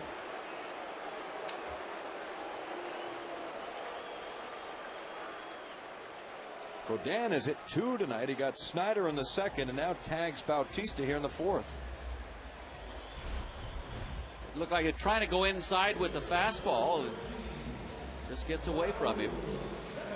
And no chance for Bautista to avoid getting hit with that pitch. There was just nowhere to go. And now if you're Raul Chavez right here, if you get a mistake fastball, again, this is where you catch it out front and drive it. Don't foul it off over here to the right side. Bases loaded for the Blue Jays. 1 out, bottom of 4. They've hit 3 grand slams this year, most recently by Adam Lind down in Texas. And a great opportunity for the Jays here to get themselves back in this game. And you get a situation like this, you're down 5-0. You have got to come out of it with a couple, at least. Romero would love to see some runs thrown his way as Chavez takes strike 1. This inning began with Wells drawing a walk against Godin. Ruiz struck out. Snyder hit that bloop single to right center, so he's up at second base, and there's Bautista at first after being hit by that pitch. 0-1 as Chavez awaits the pitch from Godin. It's in the dirt, blocked nicely by Posada.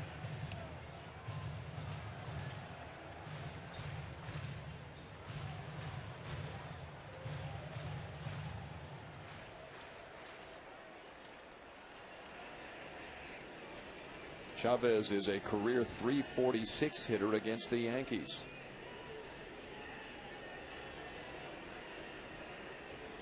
The kick from Godin, and it's 2 balls and a strike. Like that stat on the board about Chavez. Stole third base on August 23rd versus the Angels, matching his career high for steals in a season. 1 of 1. That's cruel. Poor guy. There's Bautista watching from first. Previously accomplished 3 times nonetheless. There's the 2-1 pitch, and that's a called strike. And a good pitch by Chad Godin. Right on the corner, knee high, out there at Chavez. Pretty good job by Chavez to lay off this pitch. You swing at this one right here, put it in play. Probably going to be a ground ball, something that you can't make good hard contact with. Count 2-2. Now as a hitter, you hope he makes a mistake that you can take advantage of. This one muscled to right field, a base hit for Chavez. Wells comes in to score. Snyder's held at third. So Chavez having a fine evening at the plate. He's 2 for 2 with an RBI single now. And he got a little bit of a mistake, and he did take advantage of it. It was a fastball up. It ran in on him just a little bit, but because the ball was elevated in the strike zone, that kept it off the ground, and he's able to dump it into right field.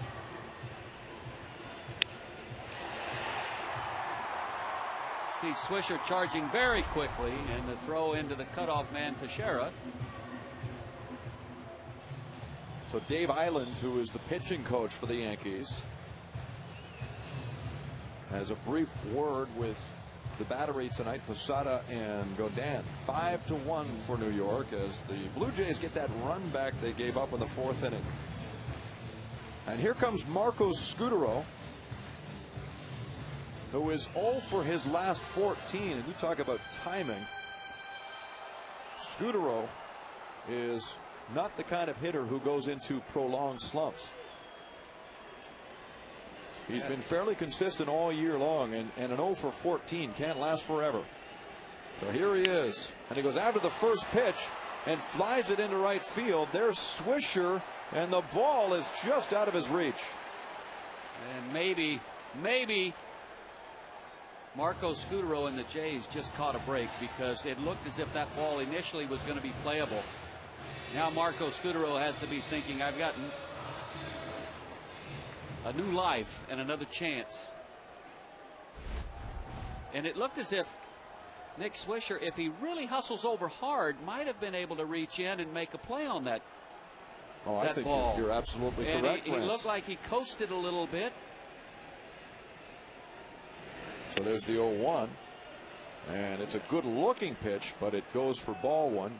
And I was watching that play develop initially. I thought, he didn't look like he really went hard right away, because if he goes hard, breaks down, might have had a real chance to make a play. Wasn't going to be an easy one, but he'd have had a chance. Bases loaded. Now a ball and 2 strikes. Not that 2 strikes seems to bother Scutaro much. The Jays have finally hit the scoreboard here in the 4th inning on a run-scoring single by Raul Chavez, who's over at first base. Now, this is a situation, even with 1 and 2, when Marco Scutaro is swinging the bat well, you know the at-bat's not over, because he has great command of the strike zone and he handles the bat so well. But because he's been struggling a little bit lately, probably not as comfortable right now 1-2 as he normally is. Dan tries to paint outside, and so it's 2 balls and 2 strikes on Scutaro.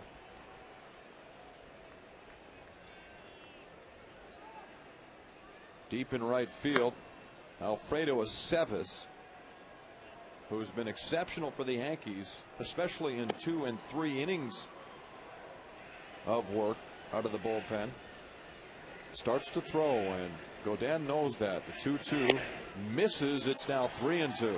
Now this is where it gets a little bit tough for Marco Scutaro, in the sense that, 3-2, he may come back with his good slider right here, so you can't sell out the fastball. Bases loaded. Snyder's at third. There's Bautista, and over at first, Raul Chavez. Marco Scutaro awaits the 3-2 from Chad Godin. Approach this at bat like it's 2-2, not 3-2. Here it comes, and he lifts it high in the air into shallow center field. Melky Cabrera comes in. Snyder tags, and here comes the throw. It's wide of the plate, and Snyder slides in safely.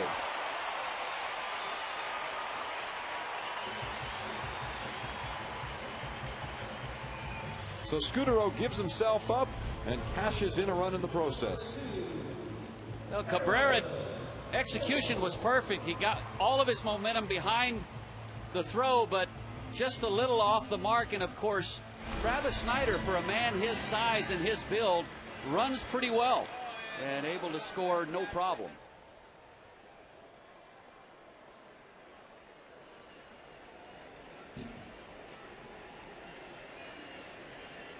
The inning continues with Aaron Hill taking strike 1. Marco Scutaro, the last pitch to him was a slider, and Godin hung it and left it right there to really be hit. He just got under it. You could tell, you saw Marco sitting on the bench initially, knew he got a hanger to hit and didn't really do as much with it as he would have liked to. Here's the 0-1, and a bullet hit right up the middle, a base hit for Hill. Bautista charging around third comes in to score, and it's now 5-3. Well, the Jays have done what they needed to do here in this inning when they loaded the bases with just one out. They've been able to take advantage of it and get themselves now right back in this ball game. And Aaron Hill jumps all over this fastball right down Broadway and drives it right past a diving Derek Jeter. And that's going to be it for Gaudin. Here comes Joe Girardi, and he taps his right forearm. Alfredo Aceves is throwing.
I encourage you to join us on Rogers Sportsnet. Tune in a half hour early at 6:30 Eastern Time for Jays Connected.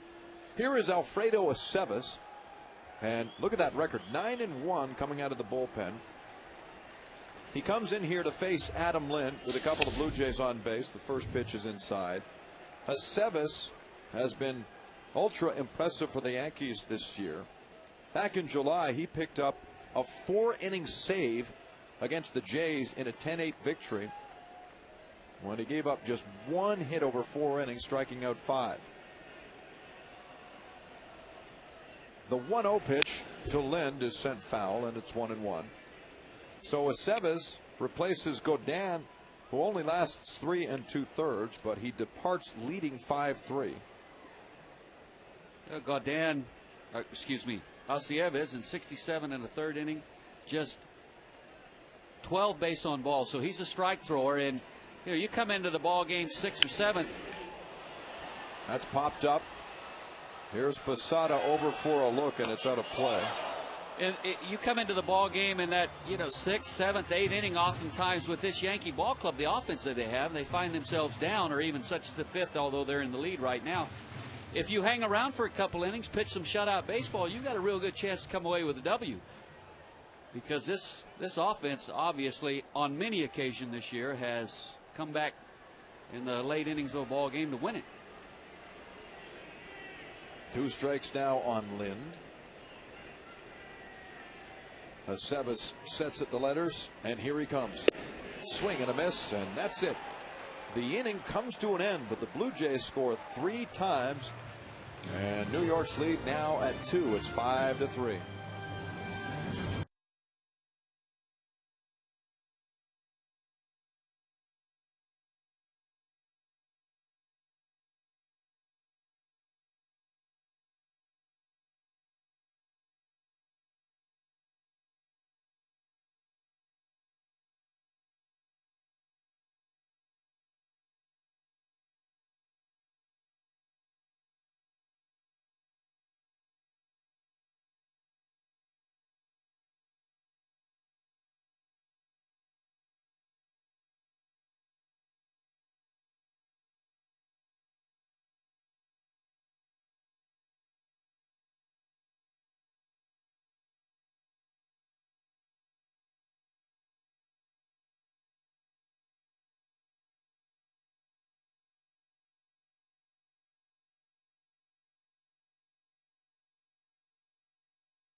Times faster than any other. Did you know that the Yankees this year have 9 series sweeps of 3 or more games, most in the American League?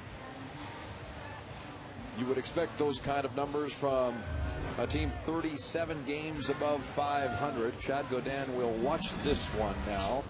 His night ends after 3 2/3 and 80 pitches thrown. He gives up 3 earned runs.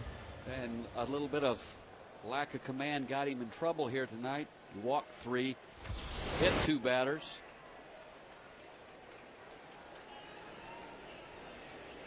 So the Blue Jays have made it interesting, and now Johnny Damon takes strike 1. And now, if you're Ricky Romero, you need to settle in, pitch a couple innings of shutout baseball, and continue to give your team a chance to play catch up. Look at that hook, and it's just a little high. 1-1. The curveball tonight is a pitch that he really hasn't had good command of. It's been very inconsistent.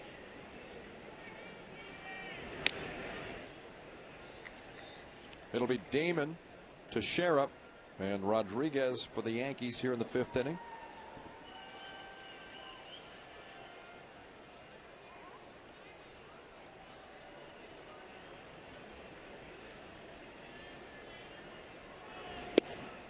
A late swing as Romero blows that past Damon, and it's 2-2. You know, the Yankees have 4 winning streaks this year of at least 7 games. In stark contrast, the Blue Jays' longest winning streak, and they've done it once, is 4 when they swept the Chicago White Sox here at Rogers Center in the middle of May. That was the high water mark. In fact, they were 3.5 games above 500 after that series. Or excuse me, 3.5 games atop the division after that series. As Romero loses Damon.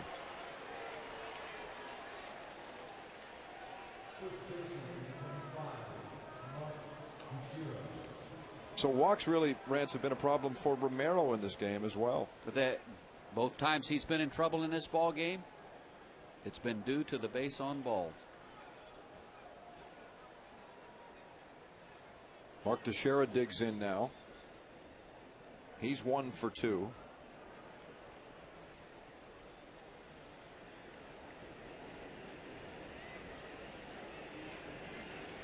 And sometimes, I think in particular with younger pitchers, when you know that your offense has been struggling, it's been sputtering, maybe your mindset is you go out and you put a little too much pressure on yourself to try to shut the opposition down. You feel like, well, if I give up 2 or 3 runs, we're probably going to struggle to try to win the ball game because we haven't been scoring.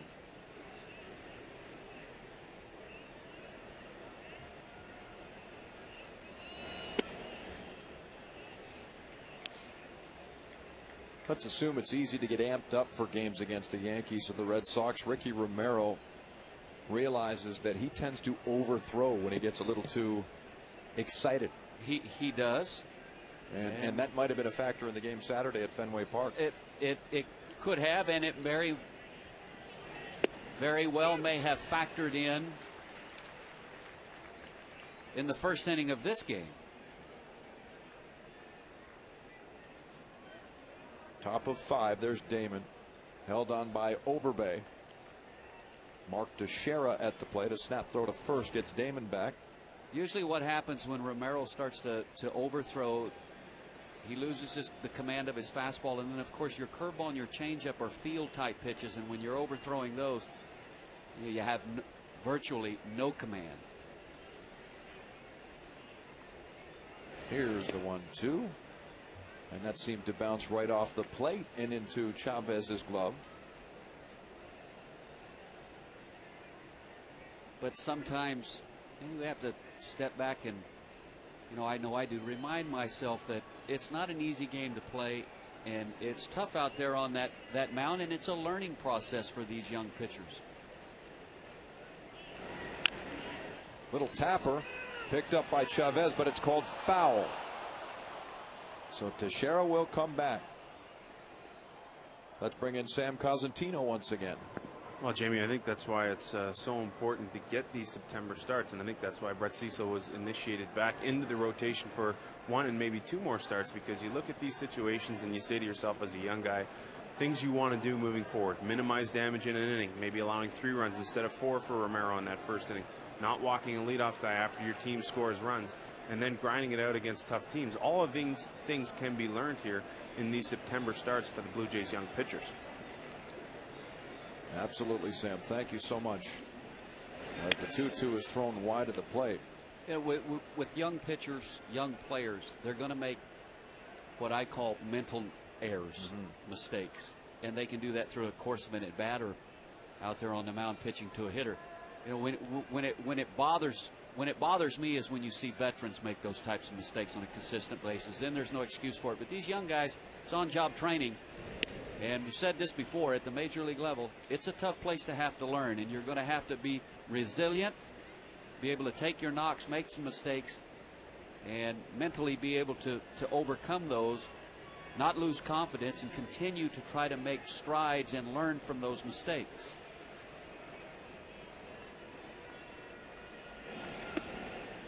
He walks another.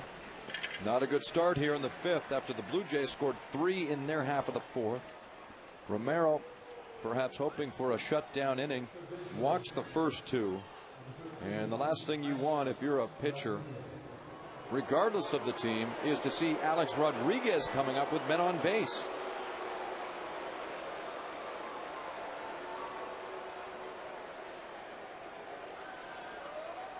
And again, basically he had Teixeira beat. All he had to do was make a quality pitch to him, and he gets him out. But he got ahead in the count, and then sometimes maybe mentally you say, all right, now I don't want to make a mistake. I want to make sure that I don't make a mistake with this 1-2, 2-2 pitch, and it gets hit. And the result is you end up walking Teixeira, in essence trying too hard to avoid making a mistake.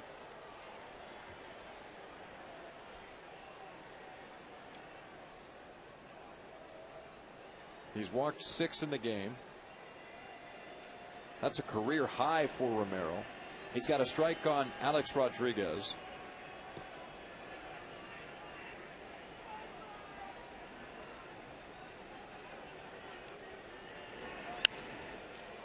(0-2) on A-Rod, and in the category of clutch of A-Rod's 75 RBIs this year, as you look at the right-hander Brandon League warming, 36 have either tied the game or given the Yankees the lead.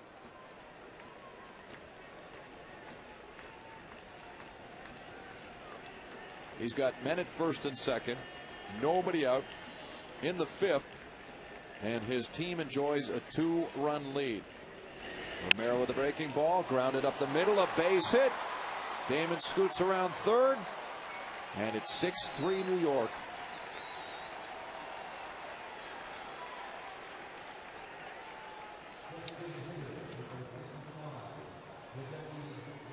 Now this is a situation again where this is a mistake. 0-2, this pitch has to be down, and if not just down and out of the strike zone, in the dirt, because it's 0-2, so you've got a couple of pitches to work with. Leaves it up, gets hit right back through the box and into center field. And now here comes Hideki Matsui, who has 10 home runs against left-handed pitchers this year. There's a strike. It's 0-1. Matsui has Teixeira at second and A-Rod now at first.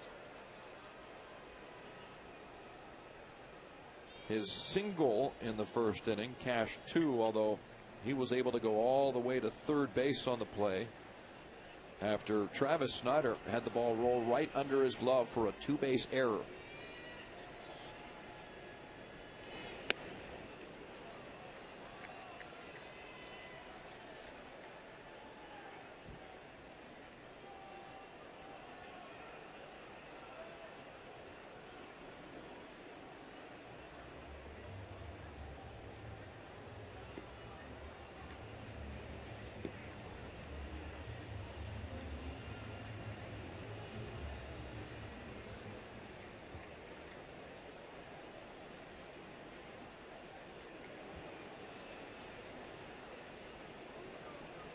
Pitching coach Brad Arnsberg has done a fine job with some of these young arms this year, but he's watching one of those arms struggle right now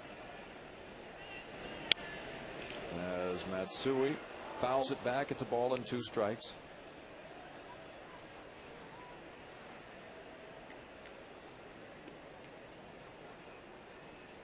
What a workload this year for Arnsberg, who's really had to get to know some new faces and help develop them at the major league level. Romero, one of 5 rookies to debut as a starter this year for the Blue Jays.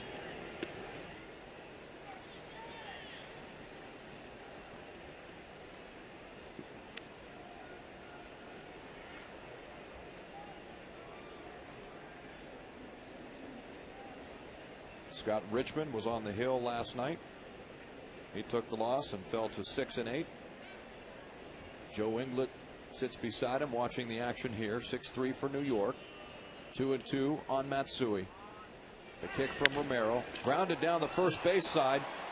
A nice play by Overbay. They can't get the back end of the double play, but at the bare minimum, Overbay prevents extra bases from Matsui. Touched on it before the game. Lyle Overbay is an outstanding defensive first baseman, and this is another play that was a good one. Ball was hit very hard to his backhand, able to set, make a very accurate throw to get the force out. And Ricky Romero, who is a very good athlete and feels his position very, very well, got over to first base in time. It's just the relay was too late to get Matsui.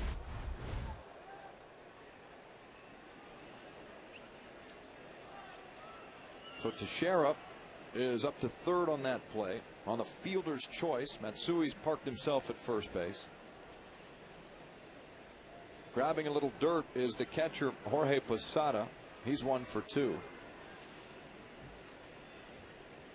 And Romero knows that Brandon League has been warming and is now ready in the bullpen. Romero now 2 pitches away from 100 on the night, and we're only in the top of the 5th inning.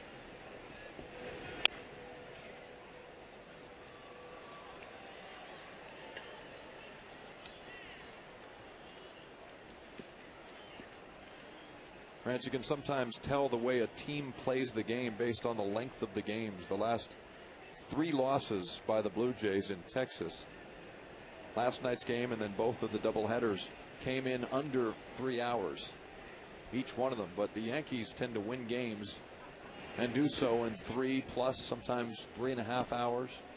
in part because of the way they approach their at-bats. Would you agree with that assessment? Yeah, some of it is due to their approach and the fact that they don't go out of the strike zone a lot and get themselves out. They're very patient. But on the other hand, sometimes as a pitcher, you can give the opposition a little too much credit. Sometimes you just have to trust your stuff and challenge the hitters.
But a lot of it is attitude.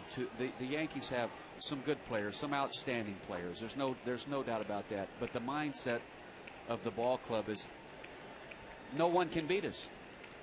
And there's a lot to be said for that type of mental attitude and makeup. Oftentimes we've heard it say, there's a ball club that they got a lot of really good players and they've got some tremendous athletes, but they always underachieve. They never play up to the level that they should. That's because they don't have that mindset. They don't have that attitude.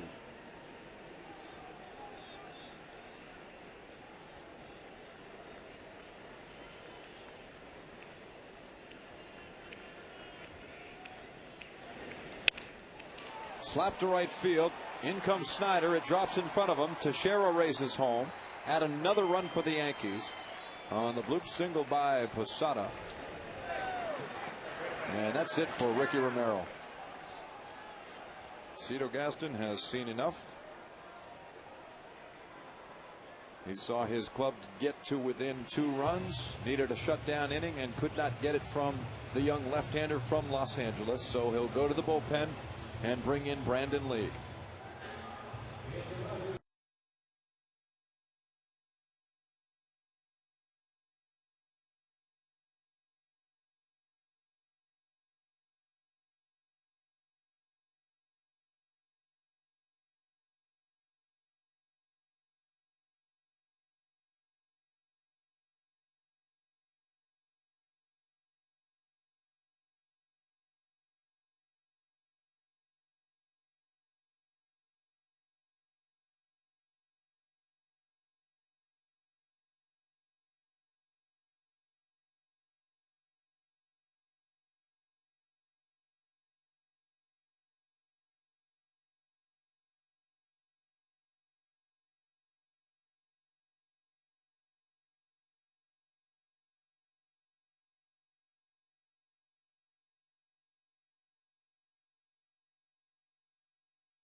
In relief, he'll face Robinson Cano in the 5th inning of play here with 2 Yankees aboard and 2 Yankees in.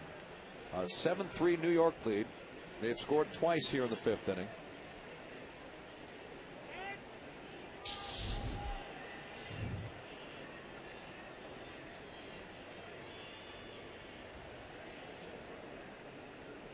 The Yankees have singled the Blue Jays to death tonight. They've got 6 base hits, all of them singles, as that one is tapped foul by Cano.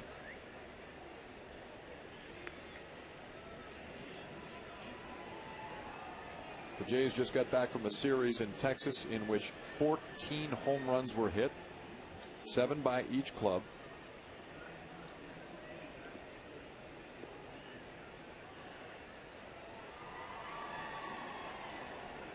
And these Yankees certainly know how to hit them too. They lead the major leagues with 208 home runs this year. They're on pace for a franchise record 253.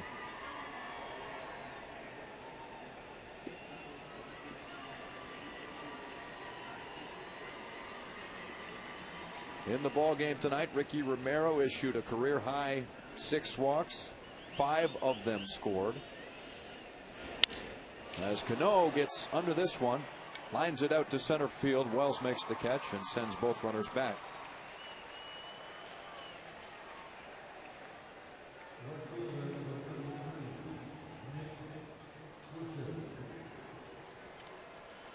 So Nick Swisher is announced. He's the number 8 hitter and is 0 for 1.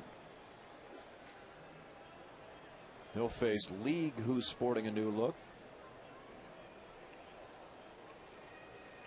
Like Scott Richmond, League has decided to go with the traditional look of having the socks high.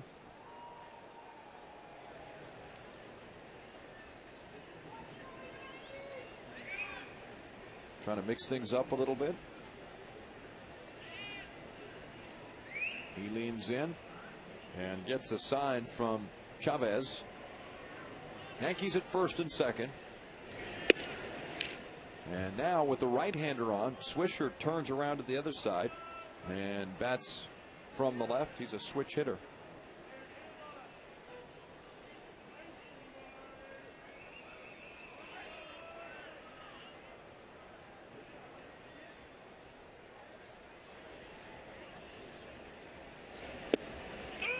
There's a long throw down to second, but Scutaro was behind the bag. Almost appeared as if maybe there was a little miscommunication. Maybe Chavez thought there was a play on. And obviously no one in the middle of the infield thought so.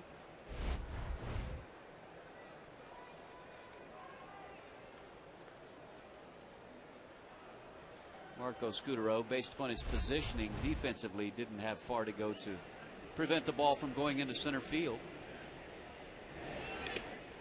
That gets away from Chavez. Matsui's to third, Posada up to second, and a wild pitch is charged to Brandon League.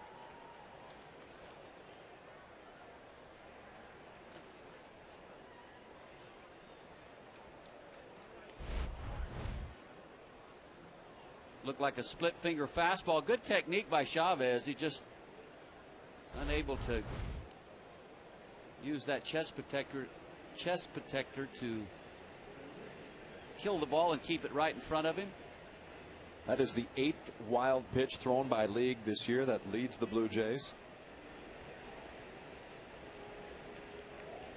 2-1 here on Swisher. And it's taken foul, 2 balls and 2 strikes. The Yankees were able to jump on top of Romero for 4 runs in the first inning on 3 hits. They added 1 more to make it a 5-0 lead in the top of the 4th inning on an RBI single by Melky Cabrera. But Toronto got 3 in their half of the 4th, with Chavez coming up with a key base hit. But just as the Jays get close, here are the Yankees adding 2 more in the 5th inning to make it a 7-3 lead.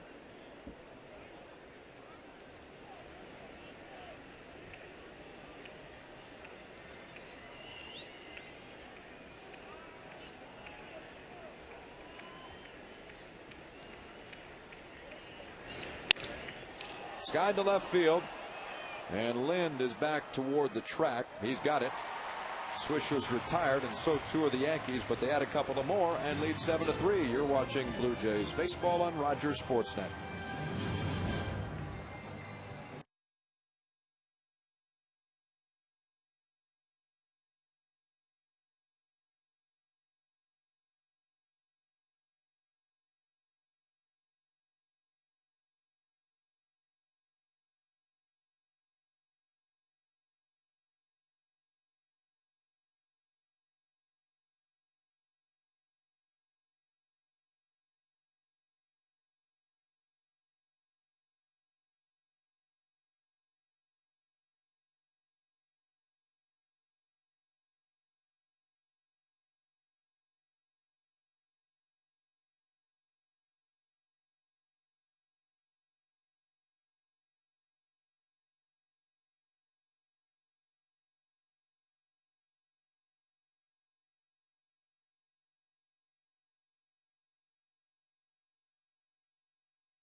spirits tomorrow after he gets roughed up by the Yankees tonight, 4 1/3 innings.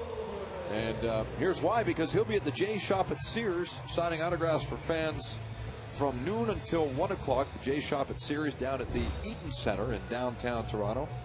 And knowing Ricky, he'll be just fine, thank you very much. And we'll certainly be there to greet fans with a smile. He goes 4 1/3 tonight, 5 earned runs. Well, it wasn't as if the Yankees hit the ball so hard off of him. He just pitched himself into trouble in 3 different innings in this ball game, where he walked 2 in those innings where he gave up the runs. Overbay pops this one foul, and Rodriguez was there, and he takes out one of the police officers down there. That's grounds for arrest.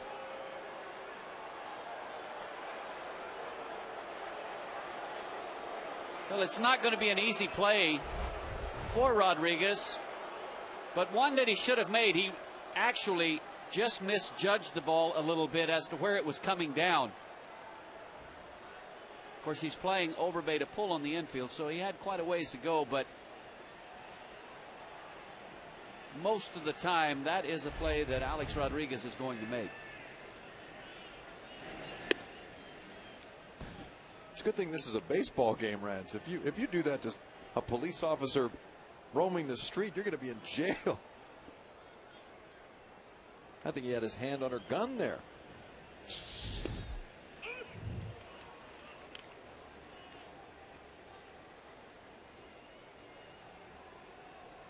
One ball, 2 strikes as Alfredo Aceves is working in relief of Chad Godin here in the last of the 5th inning. And Aceves with a kick in the pitch, swung on and missed, and down goes Overbay. So there's 1 out, and Vernon Wells is called upon to face Aceves, who was some time ago part of the Blue Jays system, part of their Dominican team. See Aceves with a good changeup of his own. That last pitch, some good late movement, going down and away from Overbay. Had him well out in front. Breaking ball, strike 1 on Wells. Wells grounded out in the 2nd inning and then drew a walk to lead off the Jays half of the 4th. He came around to score on the base hit by Chavez.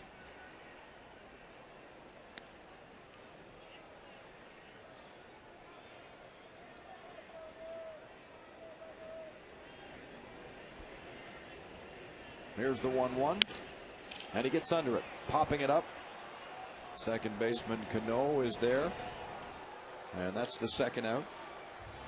Hey, we'd like to wish a happy belated 50th birthday tonight to Ken Jackson. And Ken is watching out in beautiful Victoria, British Columbia. There is an extensive Blue Jay fan base out in Victoria, as we learned when we made our lone trip to Seattle this year. Had a great time with the folks from that fine city. As there's Randy Ruiz swinging and missing at the offering from Aceves, and Ruiz is 0 for 2.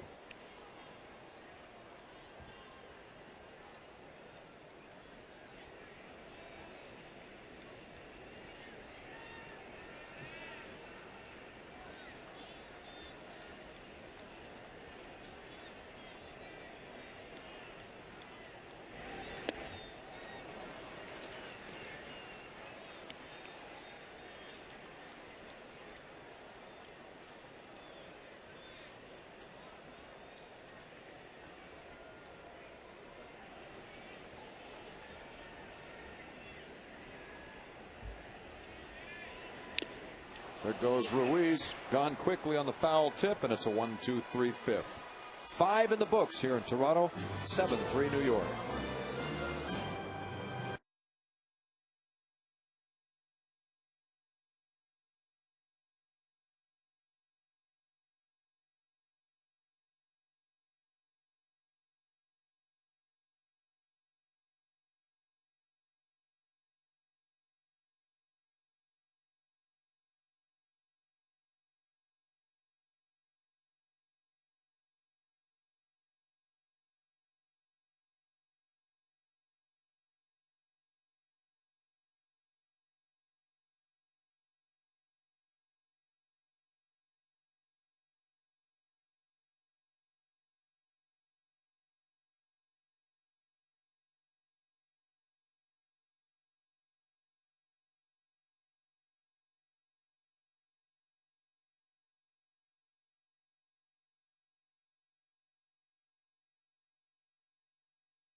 sitting down in the lower sections and parts of the upper deck.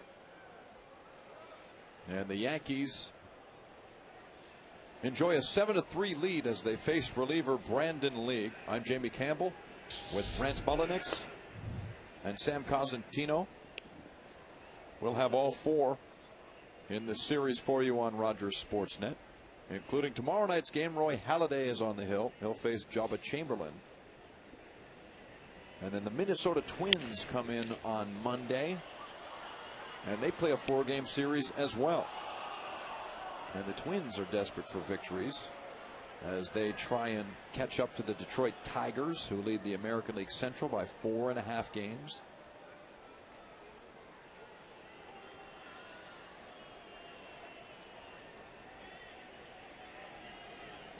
Brandon League sees this one parked in the seats beyond the Blue Jays dugout, and it's a ball and 2 strikes.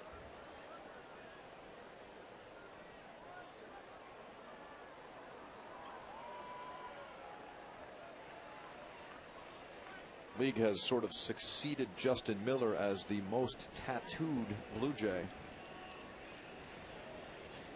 And he deals the 1-2 well off the plate.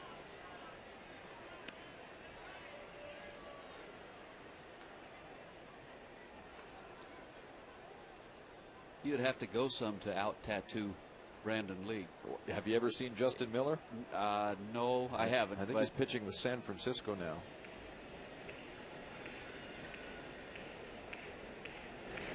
In fact, as I recall, when he was with the Blue Jays a brief time, they made him wear long sleeves to hide all of his tattoos. Clearly, they're not asking Brandon League to do that. He seems to get a new one every series. As that is roped to right center field, and a base hit for Cabrera. Snyder plays it off the base of the wall. Cabrera puts on the brakes just past second. And lo and behold, the Yankees have an extra base hit. That's their first of this ball game. Well, again, Brandon League had him down 1-2, tried to go with back-to-back split fingers to finish him off. They weren't close, couldn't entice him to chase anything. 3-2, got to go back to the fastball, and it gets hit. So here comes Derek Jeter again, and perhaps he'll have better luck against Brandon League. He was 0 for 3 against Romero.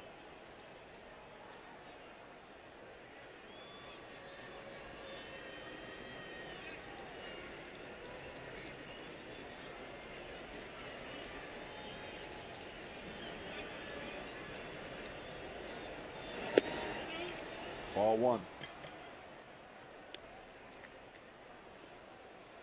Jeter in his career has 256 hits against the Blue Jays. Second behind Robin Yount. That's a lot of hits.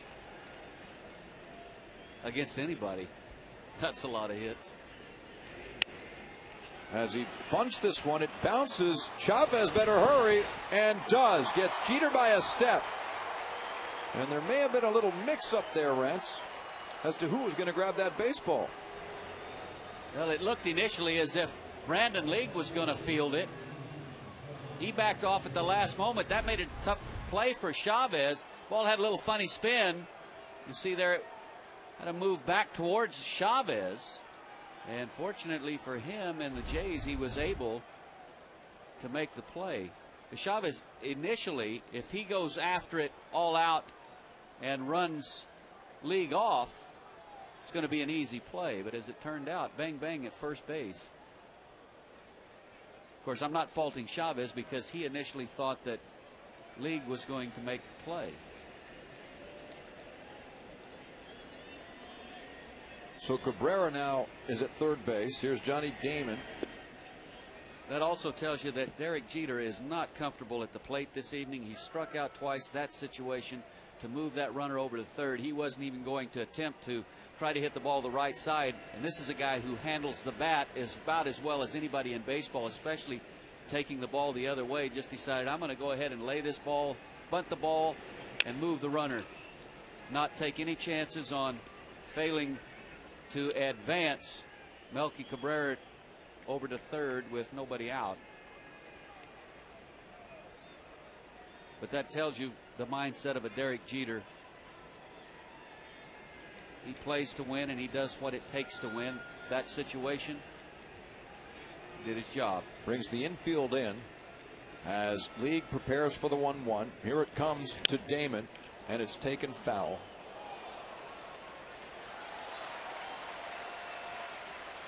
All four Blue Jay infielders were right up at the line on that pitch to Damon. Well, at this point, they can't afford to give up any more. You're down 4, so you're forced to play the infield in and try to cut the runoff at the plate. And Cabrera off a third runs very well. 1-2 and away from Damon. He's tagged out there by Chavez, who keeps an eye on Cabrera. And so Damon is the second out.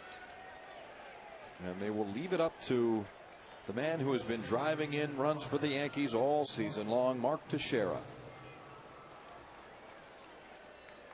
And that last pitch to Johnny Damon was that split finger fastball.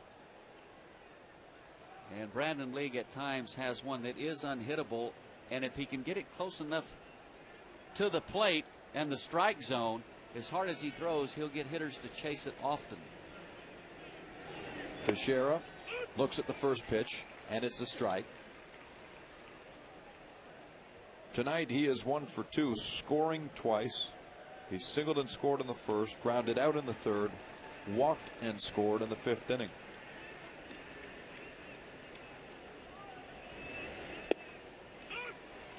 Oh, 0-2. The Yankees tonight are 5 for 9 with runners in scoring position.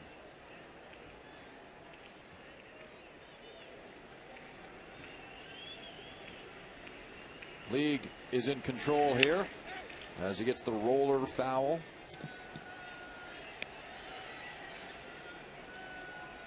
Teixeira has now amassed at least 30 home runs and at least 100 runs driven in for the 6th straight season. Among active players, only Albert Pujols can make that claim.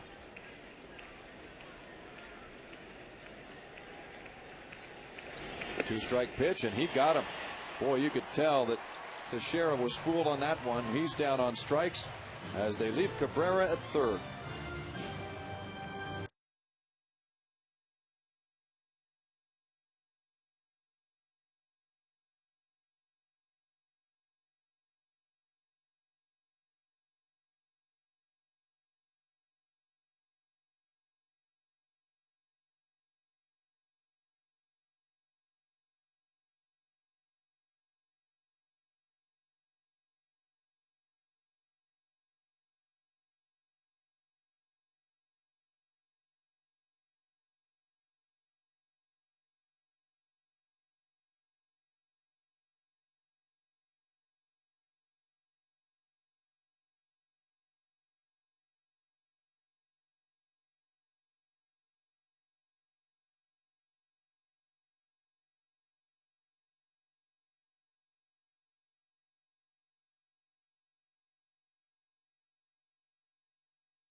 Contestant wins a 40-inch Sharp Aquos LCD TV with LED backlight.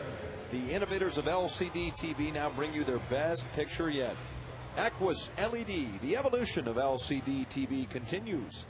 To enter and find out more, please visit hitahomerunwithsharp.ca. The 7, 8, and 9 hitters will bat for the Blue Jays here in the 6th inning against Alfredo Aceves. Beginning with Travis Snider.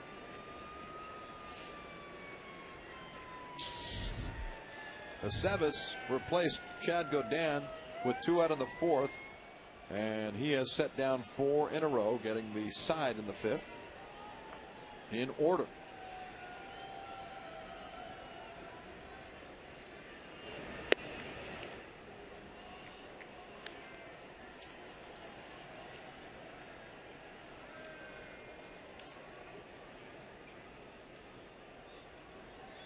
Snider blooped a single in his last at bat, and he's 1 for 1. He was hit in the toe in the 2nd inning and has reached base on 2 occasions, scoring once.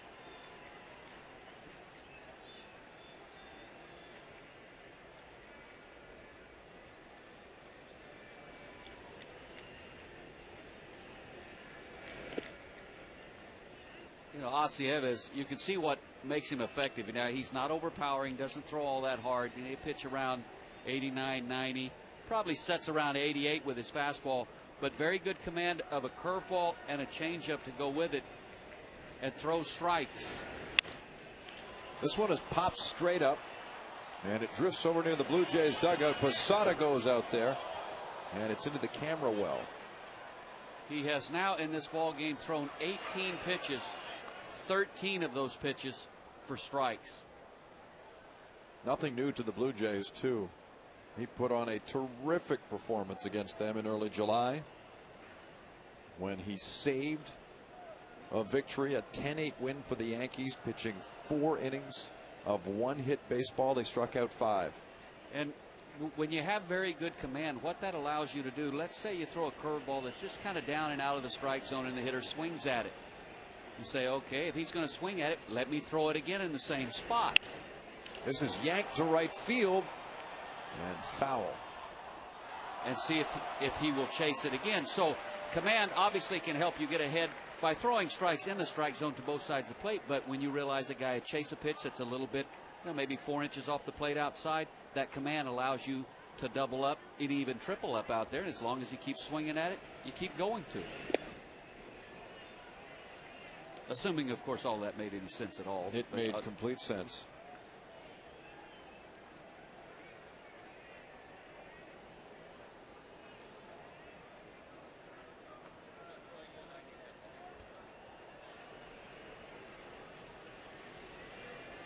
Here's the 3-2. Tried to get a fastball by Snider.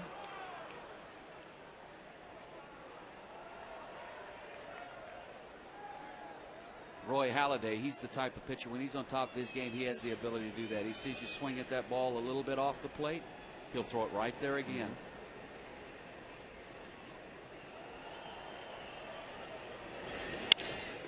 Hard hit, and this one is a gapper for Travis Snider.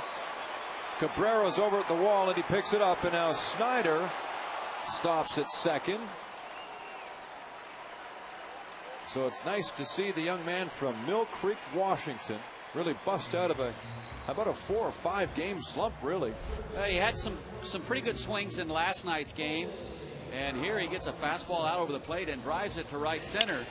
And I thought for a moment he might try to stretch this into a triple, and if he had done that, he was going to be a dead duck at third base. And of course, in this situation, the last thing you want to do is making out at third base, but he wisely pulled up at second with a double. Here's Bautista, and that is a strike. Now the question is, did that one, well, I guess not. I guess it sounded as if it might have hit Bautista's bat, but it just simply got away from Posada. So now Snider's at third on a passed ball.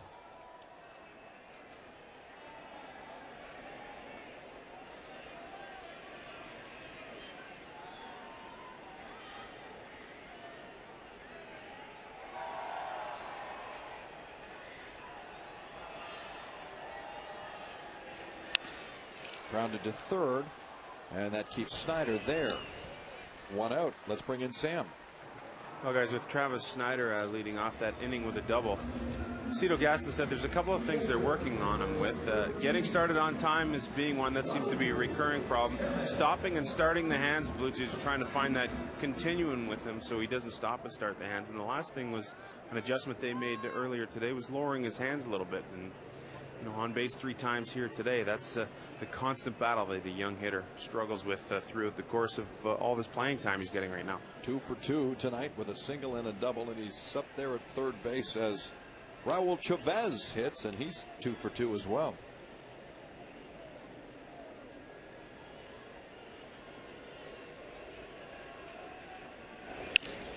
And he rips this one to center field. And what a night for Chavez. His 3rd hit of the game drives home Snyder. Chavez with his 2nd double. And the Blue Jays are back on the board. It's now 7-4 New York.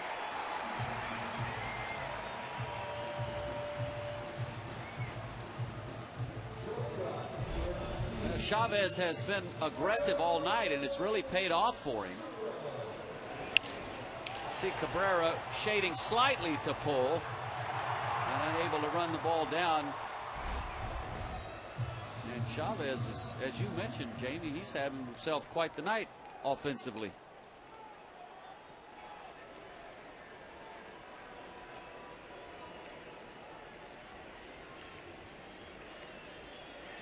So here's Scudero again. And that's ball 1.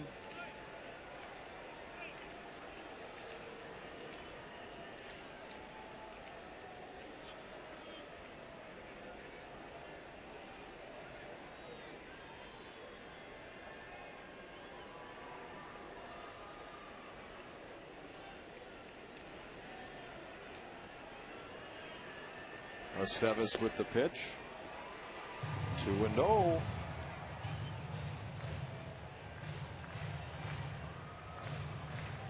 Joe Girardi is really leaning on Aceves to chew up some innings here after Chad Godin went to 3 2/3. They do not have anybody up and throwing in the Yankee bullpen. And next in line for them to close this game out, should they get the 8th or 9th inning, would normally be Hughes, because Rivera has a little bit of a growing problem. He's tweaked it just a little bit, so he's not available tonight. But Phil Hughes worked in last night's ball game, and Joe Girardi at least has said he will not use him in this game tonight. So the bullpen a little thin this evening for the Yankees. They were engaged in a tight game last night with the Baltimore Orioles that was 3-2 in favor of New York until the 9th inning, when they exploded for 7 runs. And the result was a 10-2 final. Scudero awaits the 3-1. Here it comes, and it's muscled foul. Just a note on Raul Chavez, who's up at second base. He's got a 3-hit game, and he does that for the 5th time in his career. The last time he had a 3-hit game was way back on the 22nd of April, 2005, when he was a member of the Houston Astros. He did that in St. Louis.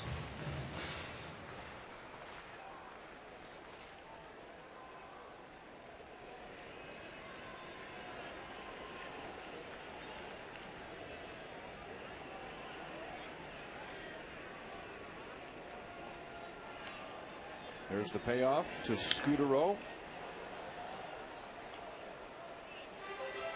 So he'll try again here against Alfredo Aceves,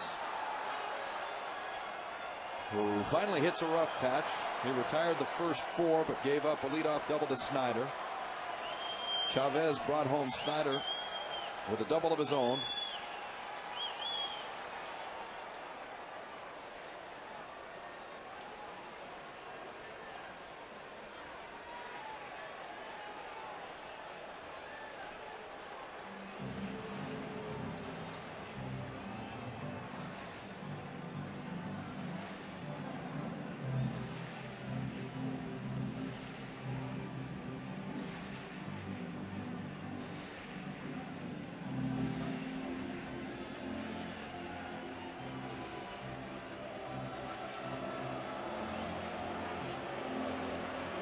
Something is going on here in the building.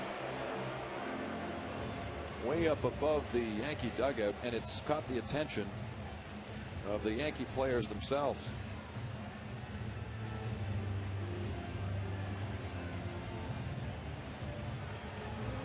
Let's go down and bring in Sam Cosentino. Well, Jamie, a foul ball off the bat of Scudero landed in a fan's hand. He picked it up and immediately threw it back out onto the field, almost hitting Aceves.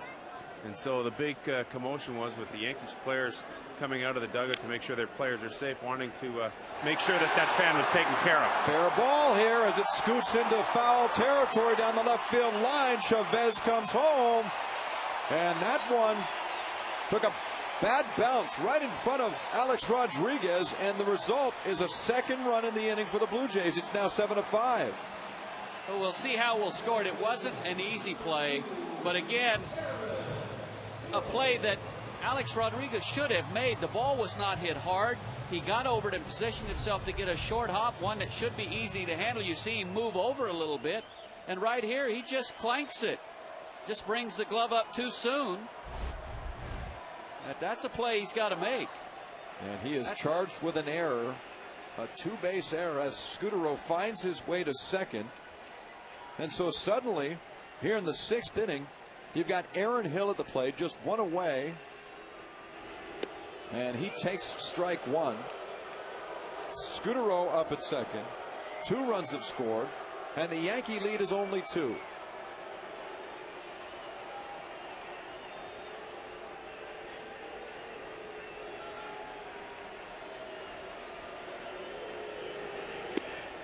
Pitch is inside. 1 ball and 1 strike. And you know, oftentimes when you're playing at home, that would have been scored a base hit. But for me, and you could make the argument that maybe Scudero would have beaten it out because it probably would have been close. But for me, I can't disagree with that call. Major League third baseman has to make that Makes play. that play. There's the 1-1, and that's well off the plate. Perhaps Aceves is a little rattled after, as Sam reported, some fan up behind the Yankee dugout chucked a foul ball back out onto the field and narrowly missed the pitcher. And that's just unfortunate. That's just wrong. There's the 2-1, and that's shot foul. So it's 2 balls and 2 strikes on Hill. But again, you have to admire the Jays. You know, we've talked about the last road trip was a bad one, and they didn't play well in those last 3 ball games in Texas. They got down here early. They've been down a couple of times. They're down 4-0 and down 7-3, and they've battled back again and gotten themselves right back in this ball game 7-5. The 2-2 now, and that's a hanging breaking ball fouled once again by Hill. The key for the Jays in this ball game right now, assuming even if they don't score again in this inning, is they have got to get 3 shutdown innings the rest of the way, 7th, 8th, and 9th, and give themselves a chance to win this ball game. If they can do that, if the bullpen can hold this Yankee ball club scoreless the rest of the way, the Jays, I think, have a good chance to come back and win this game. But that's going to be the key. Well, they have Sean Camp up and throwing in the bullpen. We've already seen Brandon Lee go an inning and 2/3. There's Jonathan Albaladeo, who was most recently added to the Yankee roster, so he starts to throw. Neither starter lasted long. Chad Godin for the Yankees, 3 2/3. Toronto's Ricky Romero, 4 1/3. Gene Tennis watching on with interest here as Hill continues to battle Aceves. Scudero on the error stands at second. And the pitch is inside on Hill. He just got a piece of it. Boy, did he ever. And quite honestly, I don't understand. I know he has his reasons, and I'm sure it's a good one, but I don't understand why Posada is going out to the mound unless that ball caught him. No, it hit out there in the webbing, so I don't think it You know, once in a while a catcher catches one off that thumb or something of that nature, and he needs a little time to shake it off.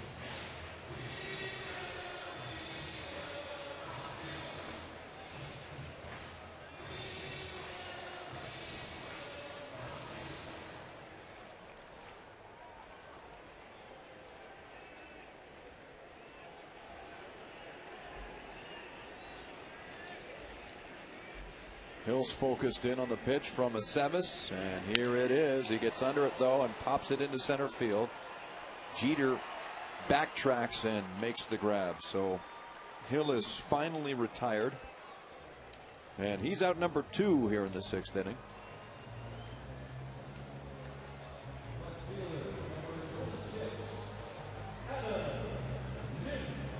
Adam Lind is announced. Aceves struck him out in the 4th after coming in relief of Godin. And there was little question. Lind's first 2 times up, Godin wanted nothing to do with him. They pitched him very carefully. Of course, he rightfully so. With, you look at the numbers, 91 RBIs. He also has 72 extra base hits. That's first in the AL coming into tonight's ball game, and second in the major leagues. So a dangerous hitter and a tough customer to deal with in this situation.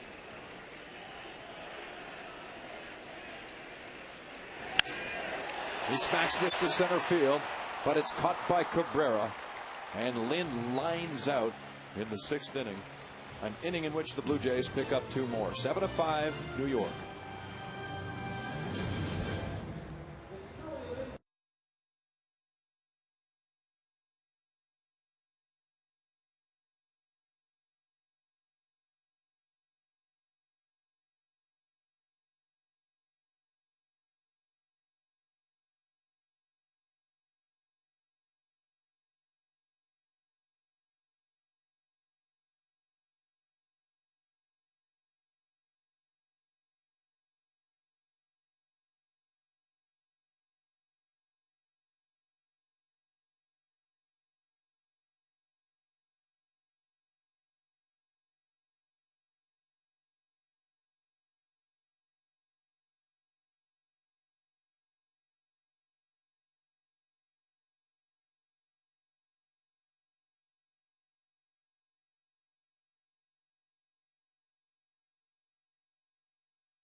A 4-game series.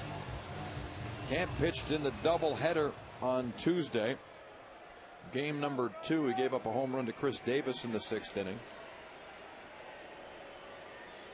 So he comes in now and will make his 47th appearance of the year. Alex Rodriguez takes strike 1. He is 1 for 2 this evening with an RBI.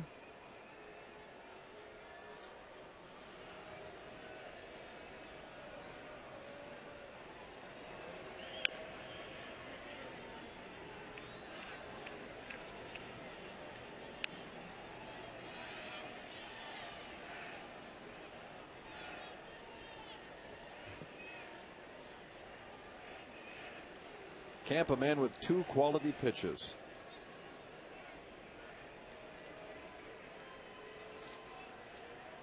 A sinker slider type pitcher.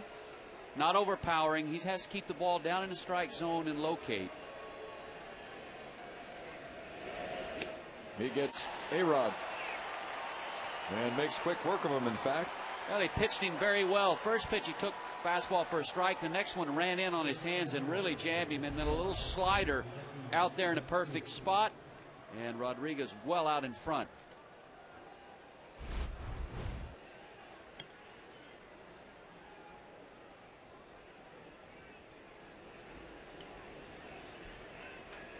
That brings up Hideki Matsui again. And Camp misses 1-0. For me, there's no better, when you just talk about a professional hitter, than this man right here in this Yankee lineup and possibly around the league. He really knows how to hit. He has a plan. He knows he has the discipline to execute it. Good patience at the plate. And for me, with runners in scoring position, a dangerous hitter to pitch to. Ground to Overbay. He'll take it himself. And that's out number 2. Once again, let's bring in Sam Cosentino. Jamie, I spoke to Sean Kemp today about what he wants to accomplish over the last month of the season. One thing he said he was going to try and do is throw more fastballs. He feels hitters are fatigued at this time of year, and it could become a little more effective than what he's normally used to throwing in terms of number of fastballs. The next thing he wants to do is become more consistent with the changeup. He's felt that adding the changeup this year has made him more effective against left-handed hitters, more so than at any other time in his career. So over the course of this next month, we can keep an eye on those two things. Camp is eligible for arbitration again in 2010, so there's a great chance he'll be back in the Blue Jays bullpen next year.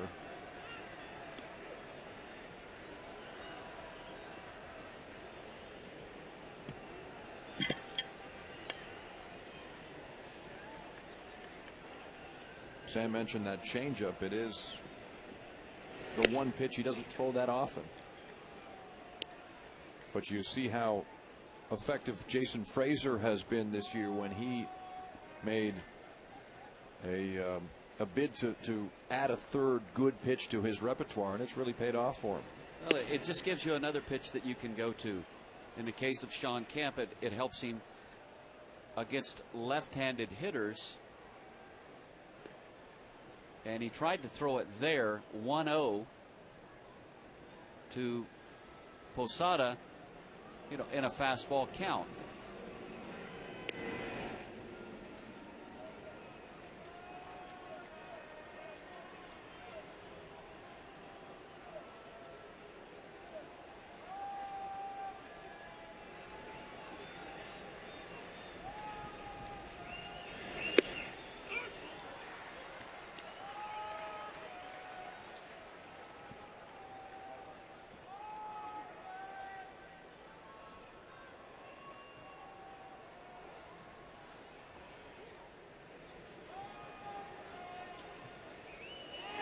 There's the 3-1, and it's hit to center field. Wells in a sprint, and it gets beyond him up against the wall. Posada storms into second with a double. And the 7th inning, at least from a Yankees perspective, continues as Posada picks up their second extra base hit of the night. And the third for Posada, but again, you get behind in the count, and you have to elevate the sinker just a little bit, and it flattens out and gets hit hard.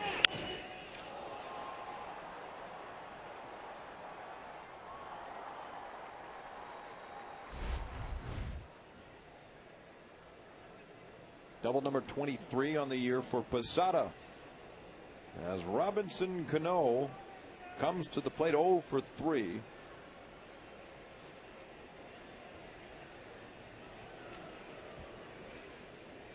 He and Derek Jeter are the only Yankees not to reach base tonight.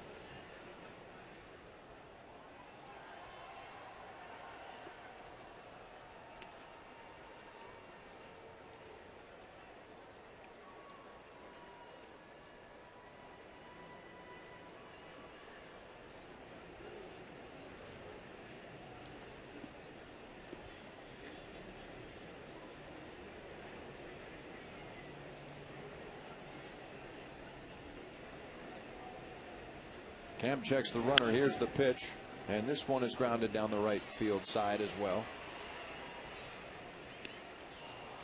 out in the bullpen. There's David Robertson. One of 7 right-handers the Yankees have in the bullpen. They also have 3 left-handed pitchers, and that is the benefit of September play. You get to expand your roster, add more arms, and the Yankees are no different.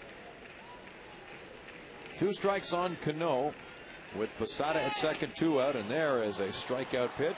He got him, and Camp walks off after setting down Cano and leaving Posada at second.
One batters and made his 40th appearance of the year in Tuesday's win in Baltimore.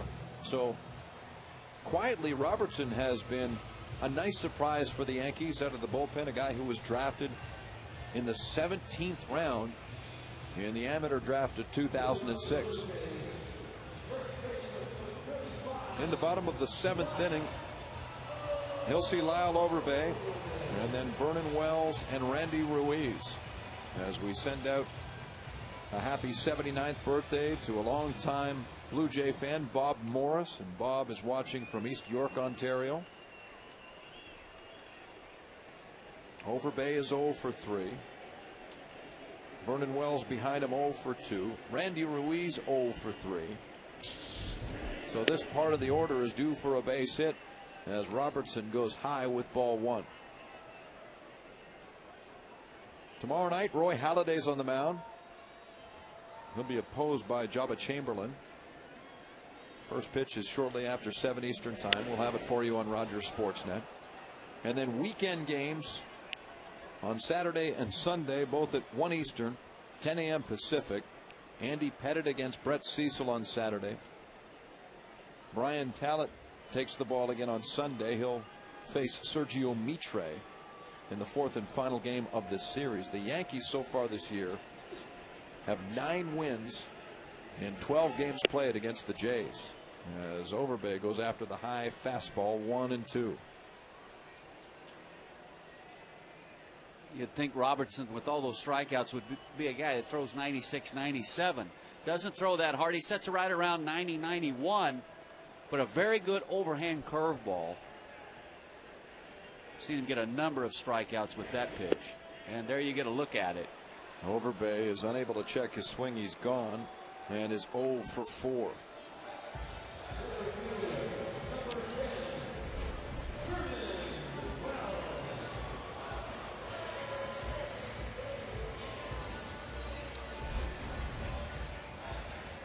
these are the type of players that really add to the success of a franchise. When you can find a late round draft pick, someone who, like Robertson, was taken in the 17th round, and in short time he can get himself to the big leagues and pitch like he's pitching this year.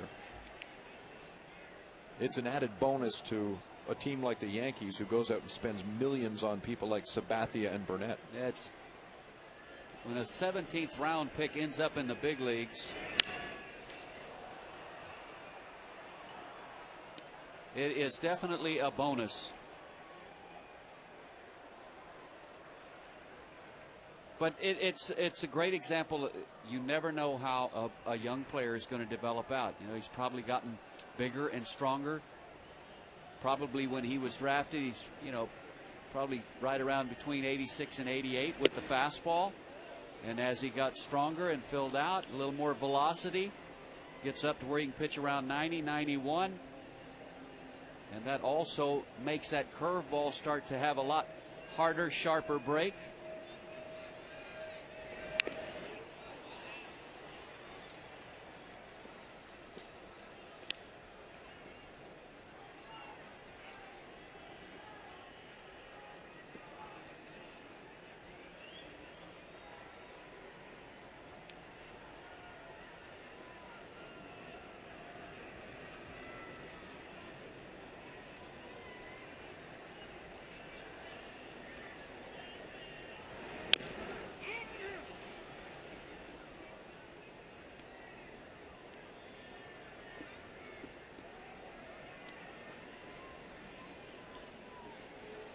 The one thing for a hitter when you face Robertson, the one you can pick one or the other. You can look fastball or you can sit on the curveball, because he does a nice job of mixing them up. So you're going to get, you know, if you're looking fastball, you're going to get one. You're going to see a fastball. If you're looking curveball, you're going to see one of those also. So you can kind of take the guesswork out of it. But you just have to be decisive and stay with it. That's roped to right field. Swisher on the run. And he brings it down in the corner. Wells flies out. Remember, fans, you can watch the rest of the regular season online with MLB.tv for only $19.95. And in fact, you can enjoy live baseball on your iPhone or iPod Touch with MLB At Bat app. For information, go to BlueJays.com, where baseball is always on.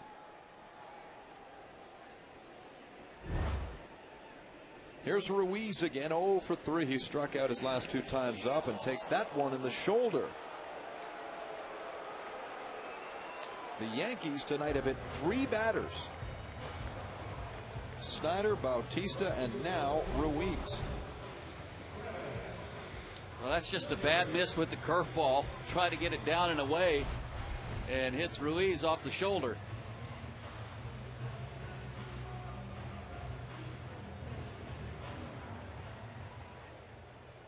It gives Travis Snyder a chance to hit with a man on here.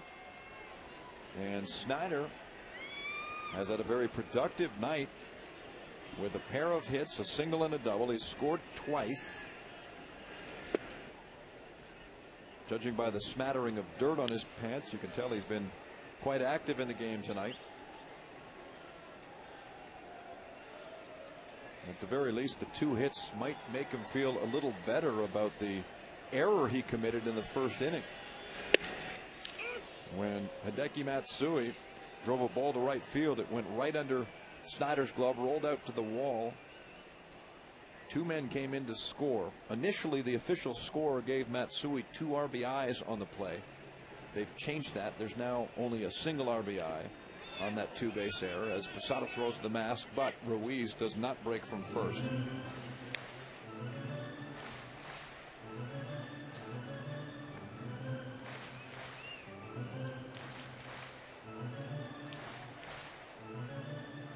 As you are well aware of, Jamie, I'm an assistant coach with a junior college baseball program. And we have a young man that played for us a few years ago that pitches in the Yankees farm system. He was one of those guys that wasn't a high draft pick, but a good arm. You never know, he might develop out. His name's Grant Duff. You know what level he's at? Last year he pitched in Tampa. I'm not sure where he's at right now. Tampa of the Florida State League. Yes, in the Florida State League. Which is considered high A. Yes.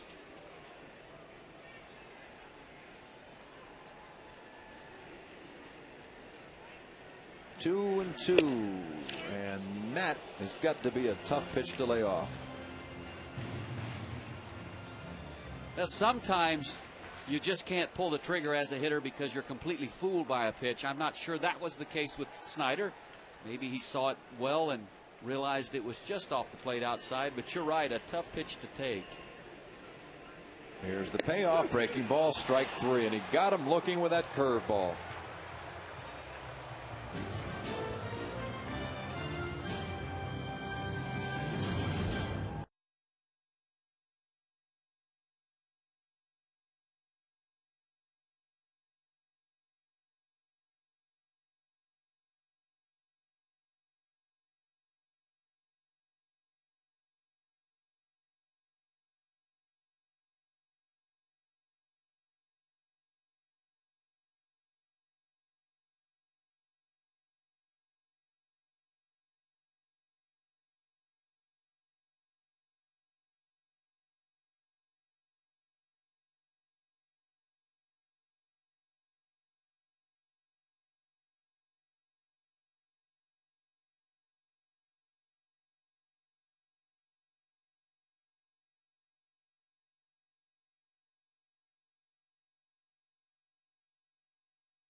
To see the Jays in comfort. TD Canada Trust, putting you in the comfort zone.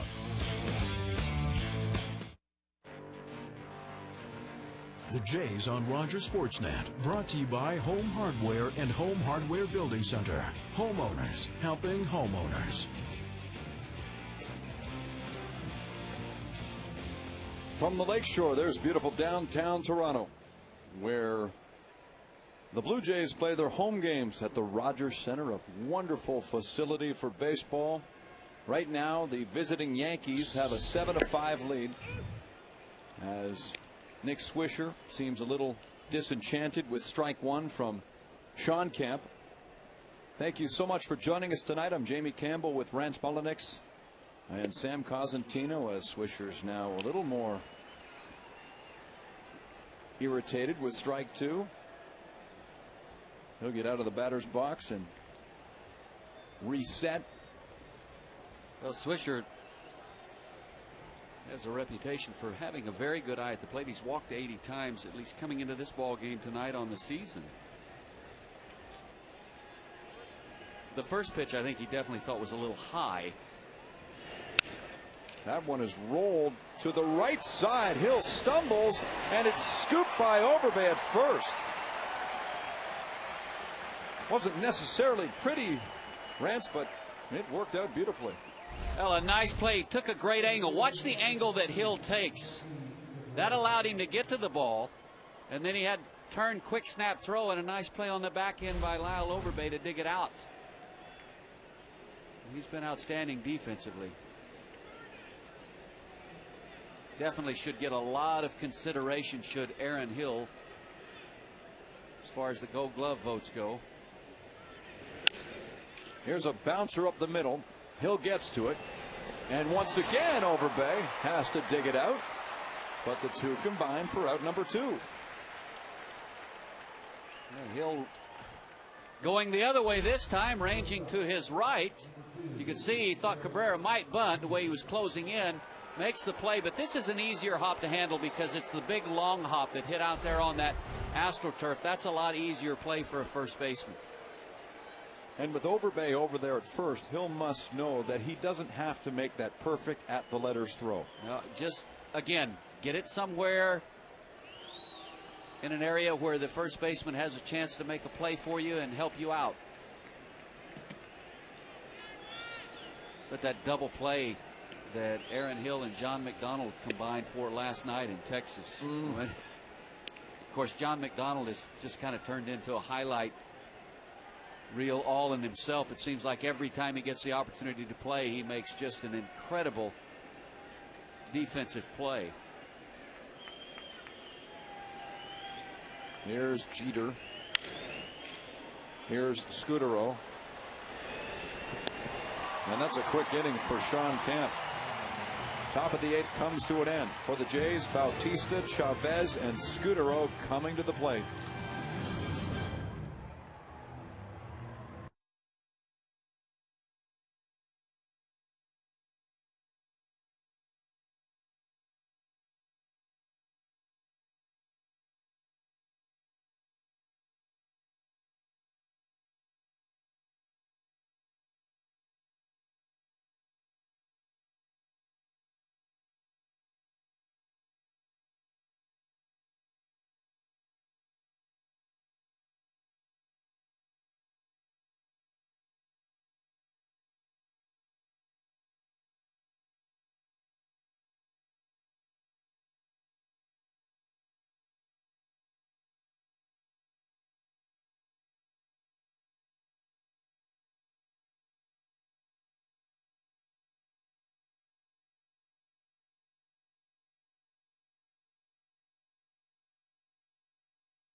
Does it well, and you can chat with him online, believe it or not, on Tuesday between 2 o'clock Eastern Time and 2:45. Chat with Kevin Millar. For more information on how to get involved, please look at BlueJays.com.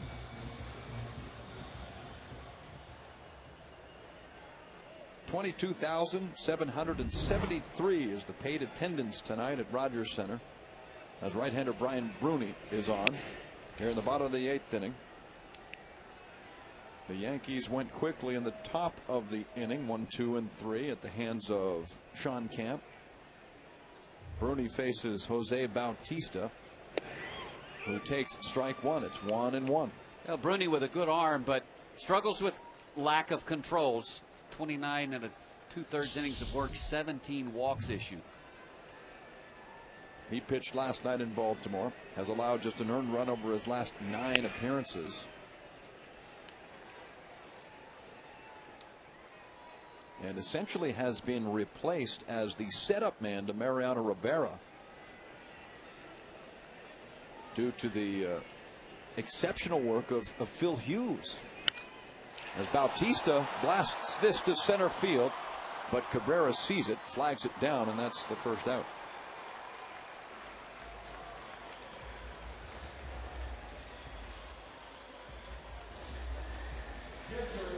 So even though he hits it hard, Bautista's woes continue.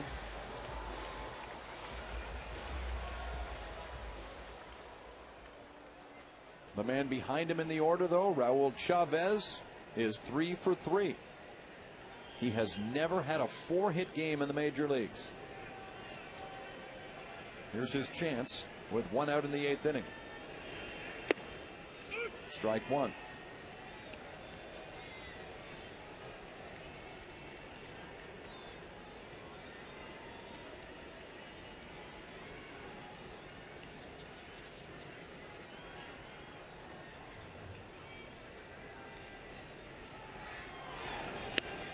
Strike two. And that's a nasty slider at about 90 miles an hour. That in that location, it's unhittable. Either a slider or a cutter with a lot of movement. Either way, tough to deal with if you're a hitter.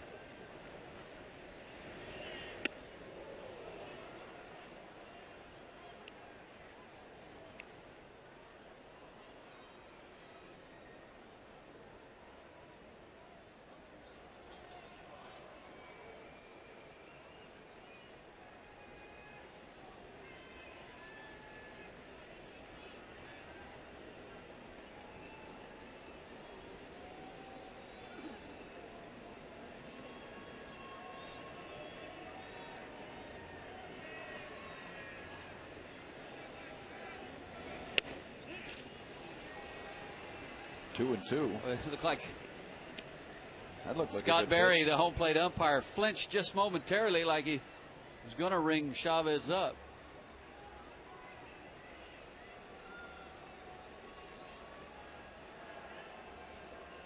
Bruni slowly brings that ball into the mitt. And then fires on the 2-2, and he gets him away. Cutter, slider, whatever that might have been, it fooled Chavez. It is nasty, and he throws it very hard. I think that's a slider.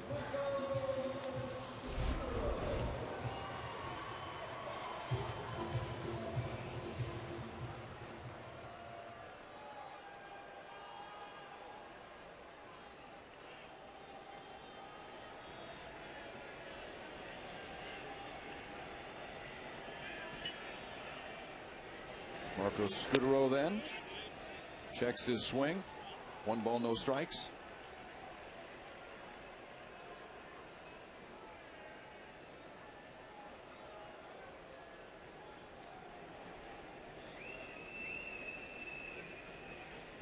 An 8th inning lead for the Yankees, 7-5.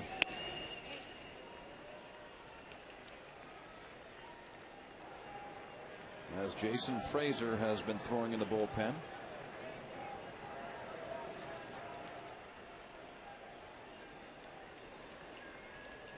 The Blue Jays got in so late from Texas early this morning that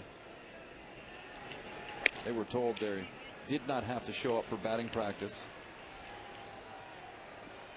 Some of them may have come early and hit in the cage, but there was no actual batting practice prior to the game. Batting practice at times can be overrated. You say it's a hitter's getting his timing. Well, how do you do that when you're facing coaches throwing about 70 miles an hour and you're going to go into the game and all of a sudden now it's up to 90, 91, 92? You know, it's a chance to loosen up, get things flowing a little bit. You know, maybe work on something that you need to work on. But from the standpoint of timing, probably really doesn't have much to do with that. Scudero hits this to right. And Swisher is there to make the play as Bruni comes in and gets a 1-2-3-8. We're off to the 9th inning after this.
will not be headed for the Winnipeg Blue Bombers.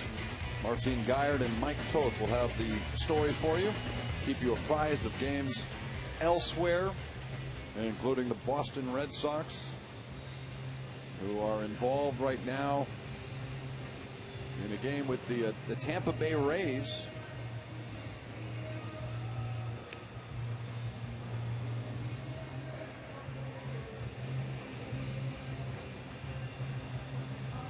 Jason Fraser is the pitcher now here in the 9th inning.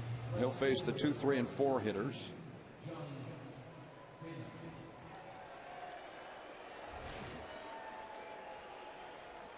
Fraser hasn't worked since Monday night's 18-10 victory.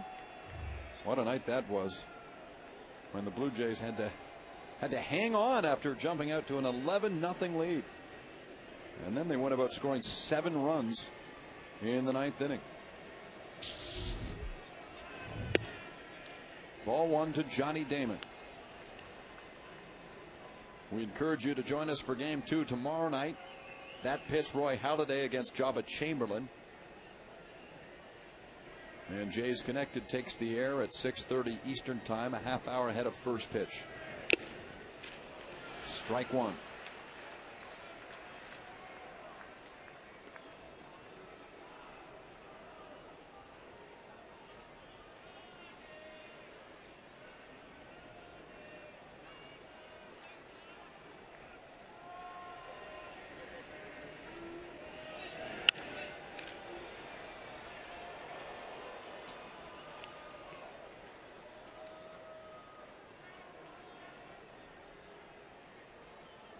Jason Frazier has allowed a run in just 5 of the 49 games that he has pitched in this year. So he has had an outstanding season for the Blue Jays and is now really the closer for the ball club. Of course, this is not a safe situation, but not a big man, but an outstanding arm. Throws very hard. Good fastball, hard slider, and split. Great breaking stuff, too. We just got Johnny Damon to strike out, and that brings us to the at-home play of the game presented by Burger King, home of the Whopper. And this was way back in the first inning. And watch what happens here. Right under the glove of Travis Snyder, Teixeira races home. Damon came in ahead of him. Rodriguez followed. And that stands as the play of the game. And remember, visit BlueJays.com to register for a chance to win prizes with the Burger King Superfan Contest.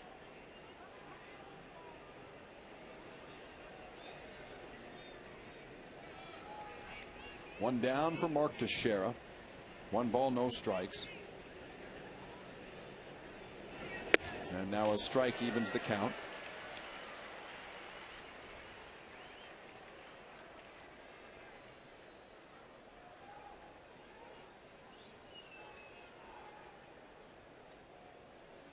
Fraser's made quite a leap. He went from a guy last year who wasn't really pitching critical innings to, as you say, at this point, first man out of the pen in a save situation.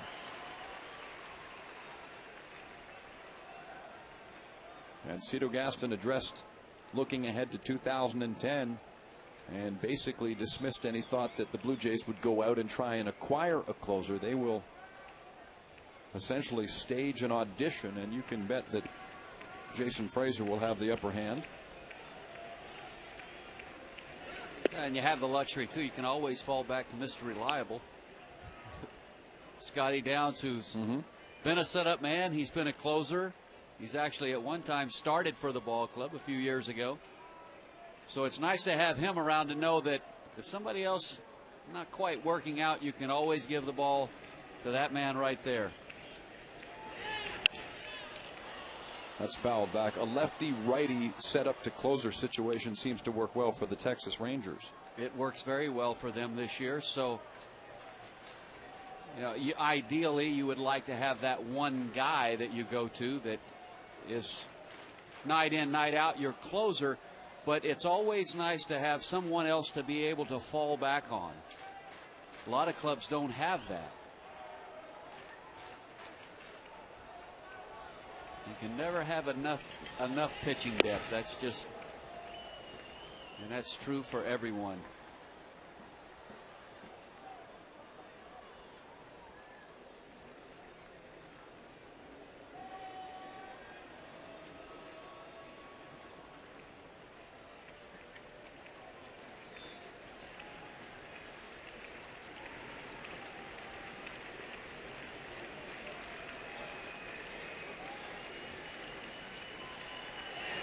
Strike three. Frazier gets Teixeira looking. That's a head shaker. And off he goes as Alex Rodriguez makes his way to the plate. Now this is just great location.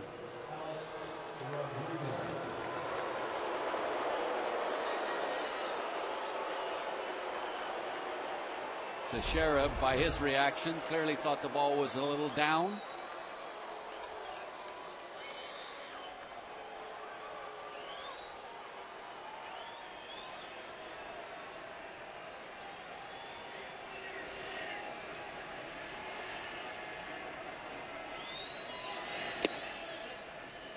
That pitch is low.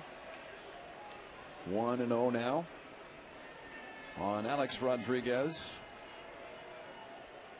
When we were in New York a couple of weeks back, there was a large article in one of the papers stating how his game has improved dramatically. His numbers have been on the rise ever since he started dating Kate Hudson. And he laces this one to left field, and that's out of here. A rope of a home run for A-Rod, his 24th of the year, and it extends New York's lead.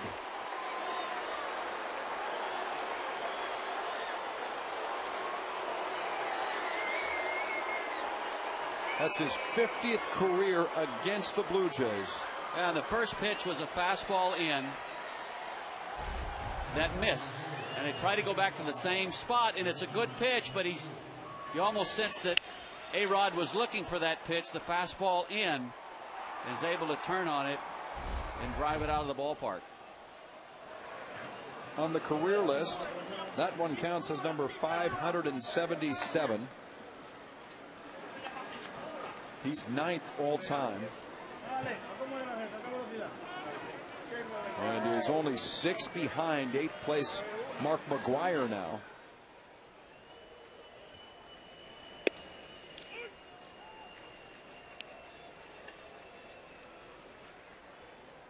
The Yankees already have 6 players with at least 20 home runs this year.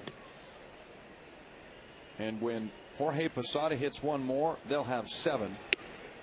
And if Derek Jeter can hit 3 more, they'll have 8. And that's incredible.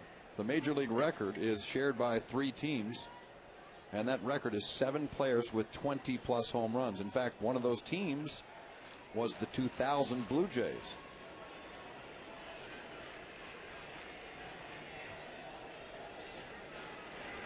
That year, the Blue Jays had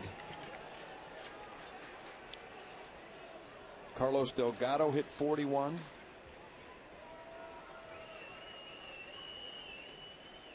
They had Brad Fulmer, Jose Cruz Jr., Tony Batista had 41 home runs, Raul Mondesi, Shannon Stewart, and one other guy who came in right at 20. None other than analyst Darren Fletcher.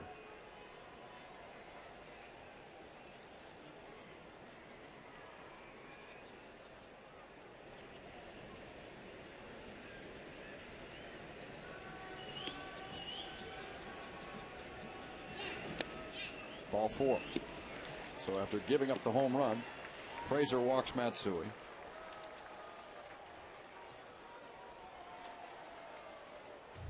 Commentator clothing is provided in part by Z Zenya. Statistical information provided by Stats Inc.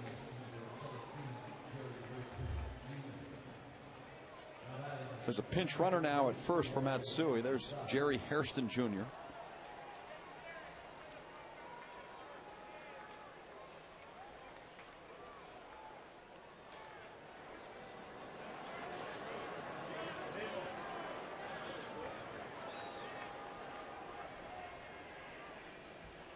Tapping the plate is Posada.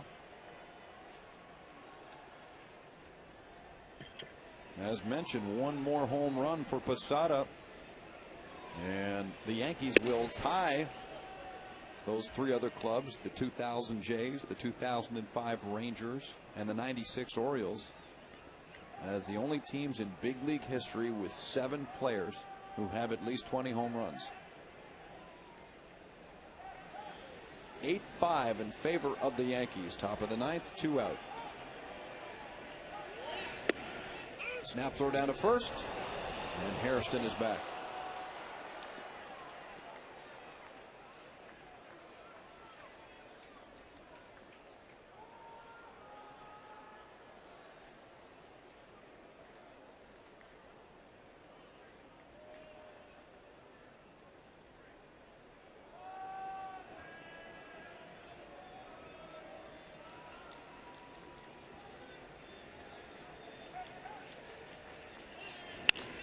Belted right field, and this will do it.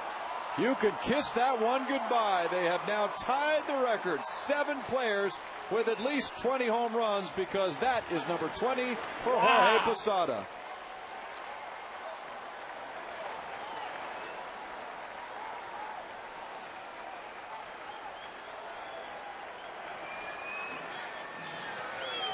If A-Rod's was a wall scraper, Posada's was a missile. This one was a no-doubter. Fastball looked like it's up, out over the plate. Just about bell tie.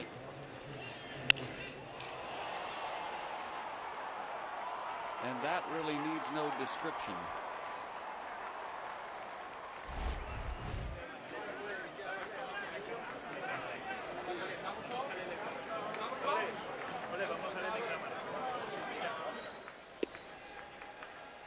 And that really breaks things open here in the 9th inning. 3 more runs for the New York Yankees, and their lead is 5.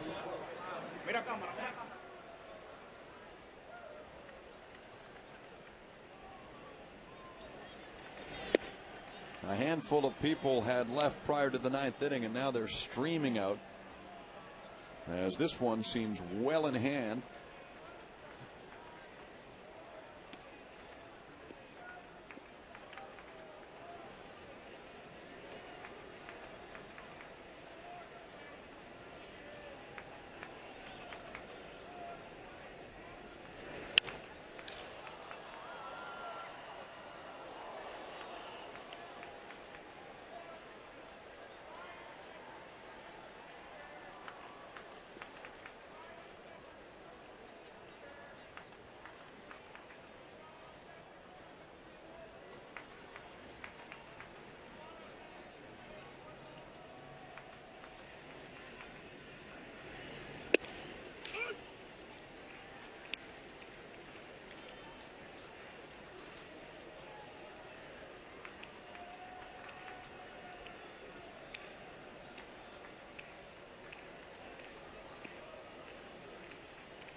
And Frazier started this inning so well. He struck out Johnny Damon, struck out Teixeira, and then since that, those first 2 at bats, he has all of a sudden lost command. He's obviously made a couple of mistakes, and now he's 3-2 to Cano. And he just lost him. Ball 4. You're bang on. He struck out the first 2, gave up the home run to Rodriguez, a walk to Matsui, a home run to Posada. He walks Cano. Hence the long face from the manager.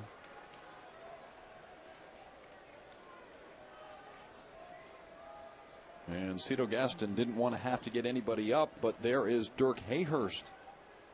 He's been up for a while now. He's probably ready to come into the ball game if the Jays need him.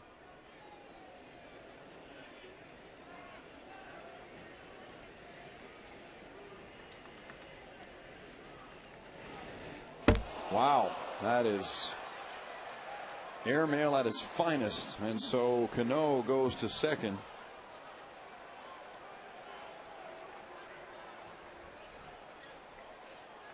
What was it they said? Major League, just a bit outside.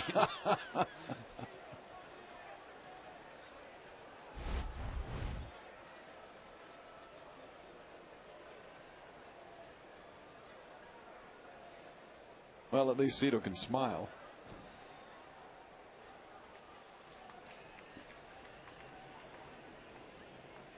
Jason Fraser certainly is not. That almost looked like he was taking an attempt to hit the bull, the Durham Bull.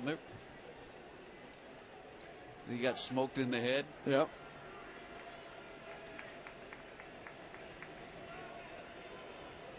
That's two separate movie references, Rance. And there's a strike.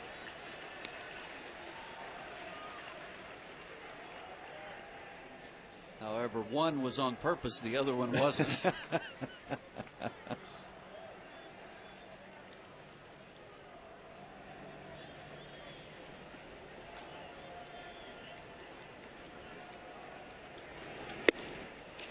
A cut from Swisher, and it's a ball and 2 strikes. This has turned into a forgettable inning of work for Jason Fraser, who has surrendered 3 runs on 2 home runs. He's got Cano up at second after the wild pitch, but 2 strikes on Nick Swisher. In the bottom of the inning, the Blue Jays will bring up Aaron Hill, Adam Lind, and Lyle Overbay. 10-5 New York, grounded to Overbay. And it will be a 5-run lead for the Yankees in the bottom half of the inning. You're watching Blue Jays baseball on Rogers Sportsnet. First it was Rodriguez with a wall scraper in left, and then Posada's 20th, and there was no doubt about this one. 10.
Of the games tomorrow or Saturday, one lucky fan in attendance wins $1 million in the Erickson Triple Play Challenge. Erickson will also donate $1 million to the Jays Care Foundation. So keep that in mind if you're going to join us at the ballpark either tomorrow night or Saturday afternoon. For tickets, you can look at BlueJays.com. Most Rogers Plus locations have them as well. We have finally reached the bottom of the 9th inning here in a lengthy affair between the Yankees and the Blue Jays. New York leads it 10-5. The batter is Aaron Hill, as Brian Bruni is in a safe situation here.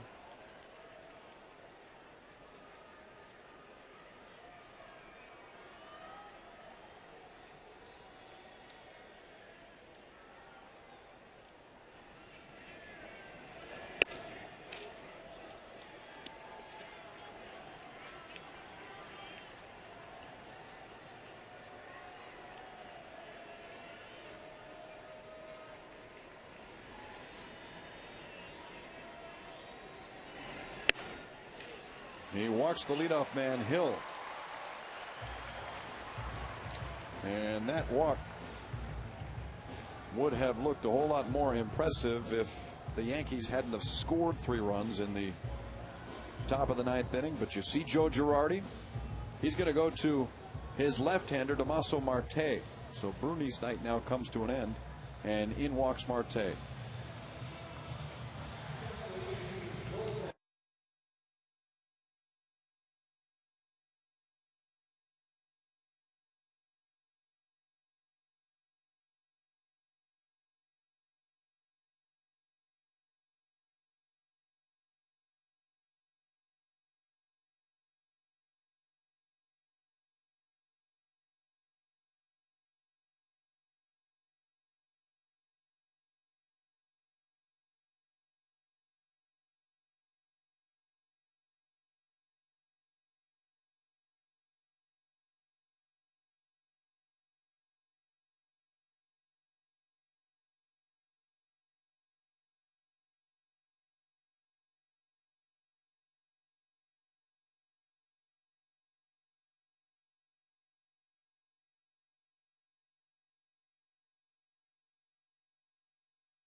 Effective, although this year he's been missing for a great amount of time. He missed 98 games with left shoulder inflammation and was most recently activated from the disabled list.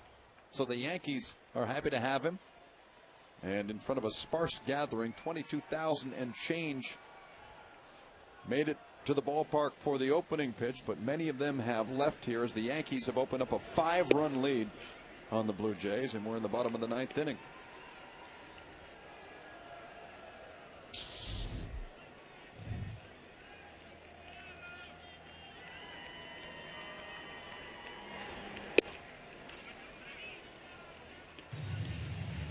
Adam Lind is 0 for 2.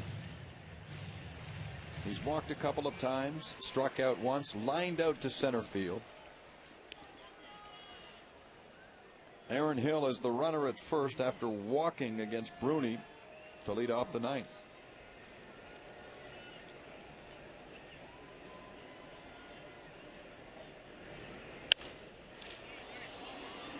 Well, Marte in pretty good arm, sit around 90 miles an hour, but his out pitch to left-handers is a big sweeping breaking pitch, and when he's throwing the ball well, he has a very good one. Goes down and away with a lot of movement. This is grounded to Cano. He has one play, and that's the first to get Lind. Yankees are just looking for outs now. And Lyle Overbay gets a chance to bat. He's 0 for 4. Although now they go to the pinch hitter as Kevin Millar comes off the bench.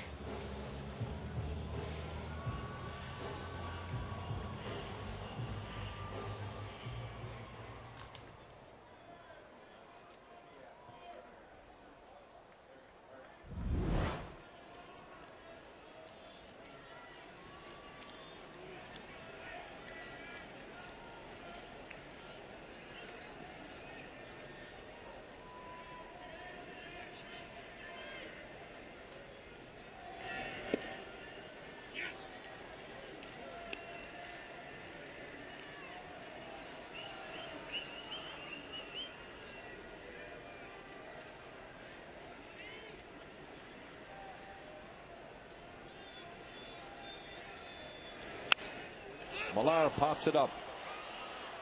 And it comes straight back and out of play.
And this is, again, a situation with a 5-run lead.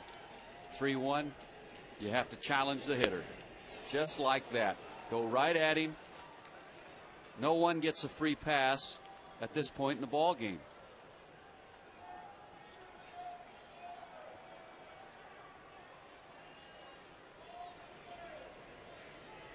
And so on 3-2, he gets strike 3 called. Millar is gone.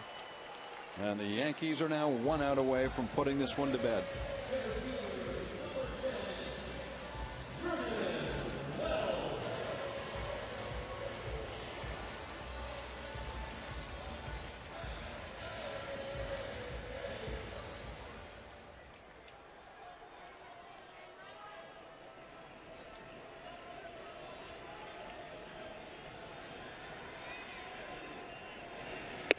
Strike 1 to Wells, who was 0 for 3.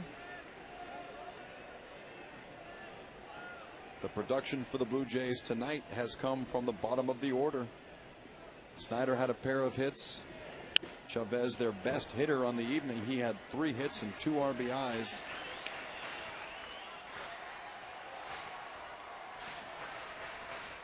But you don't win in many ball games in this division, Rance, without help from the middle of the order.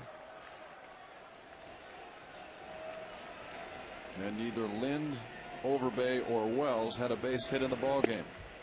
Wells with a chance here. It's 1-2.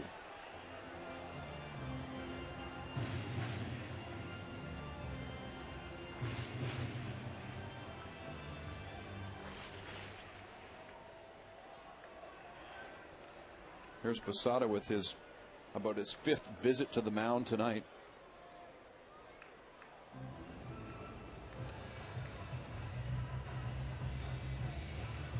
These Yankees, when they beat you, they take their sweet time in doing it, don't they?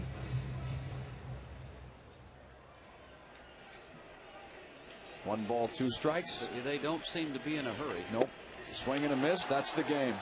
It comes to an end on the strikeout by Wells as the Yankees win the opener 10-5. For Rents Mullenix, Sam Cosentino, and Scott Carson, and our entire Sportsnet crew, I'm Jamie Campbell. Let's go off now to Sportsnet Connected.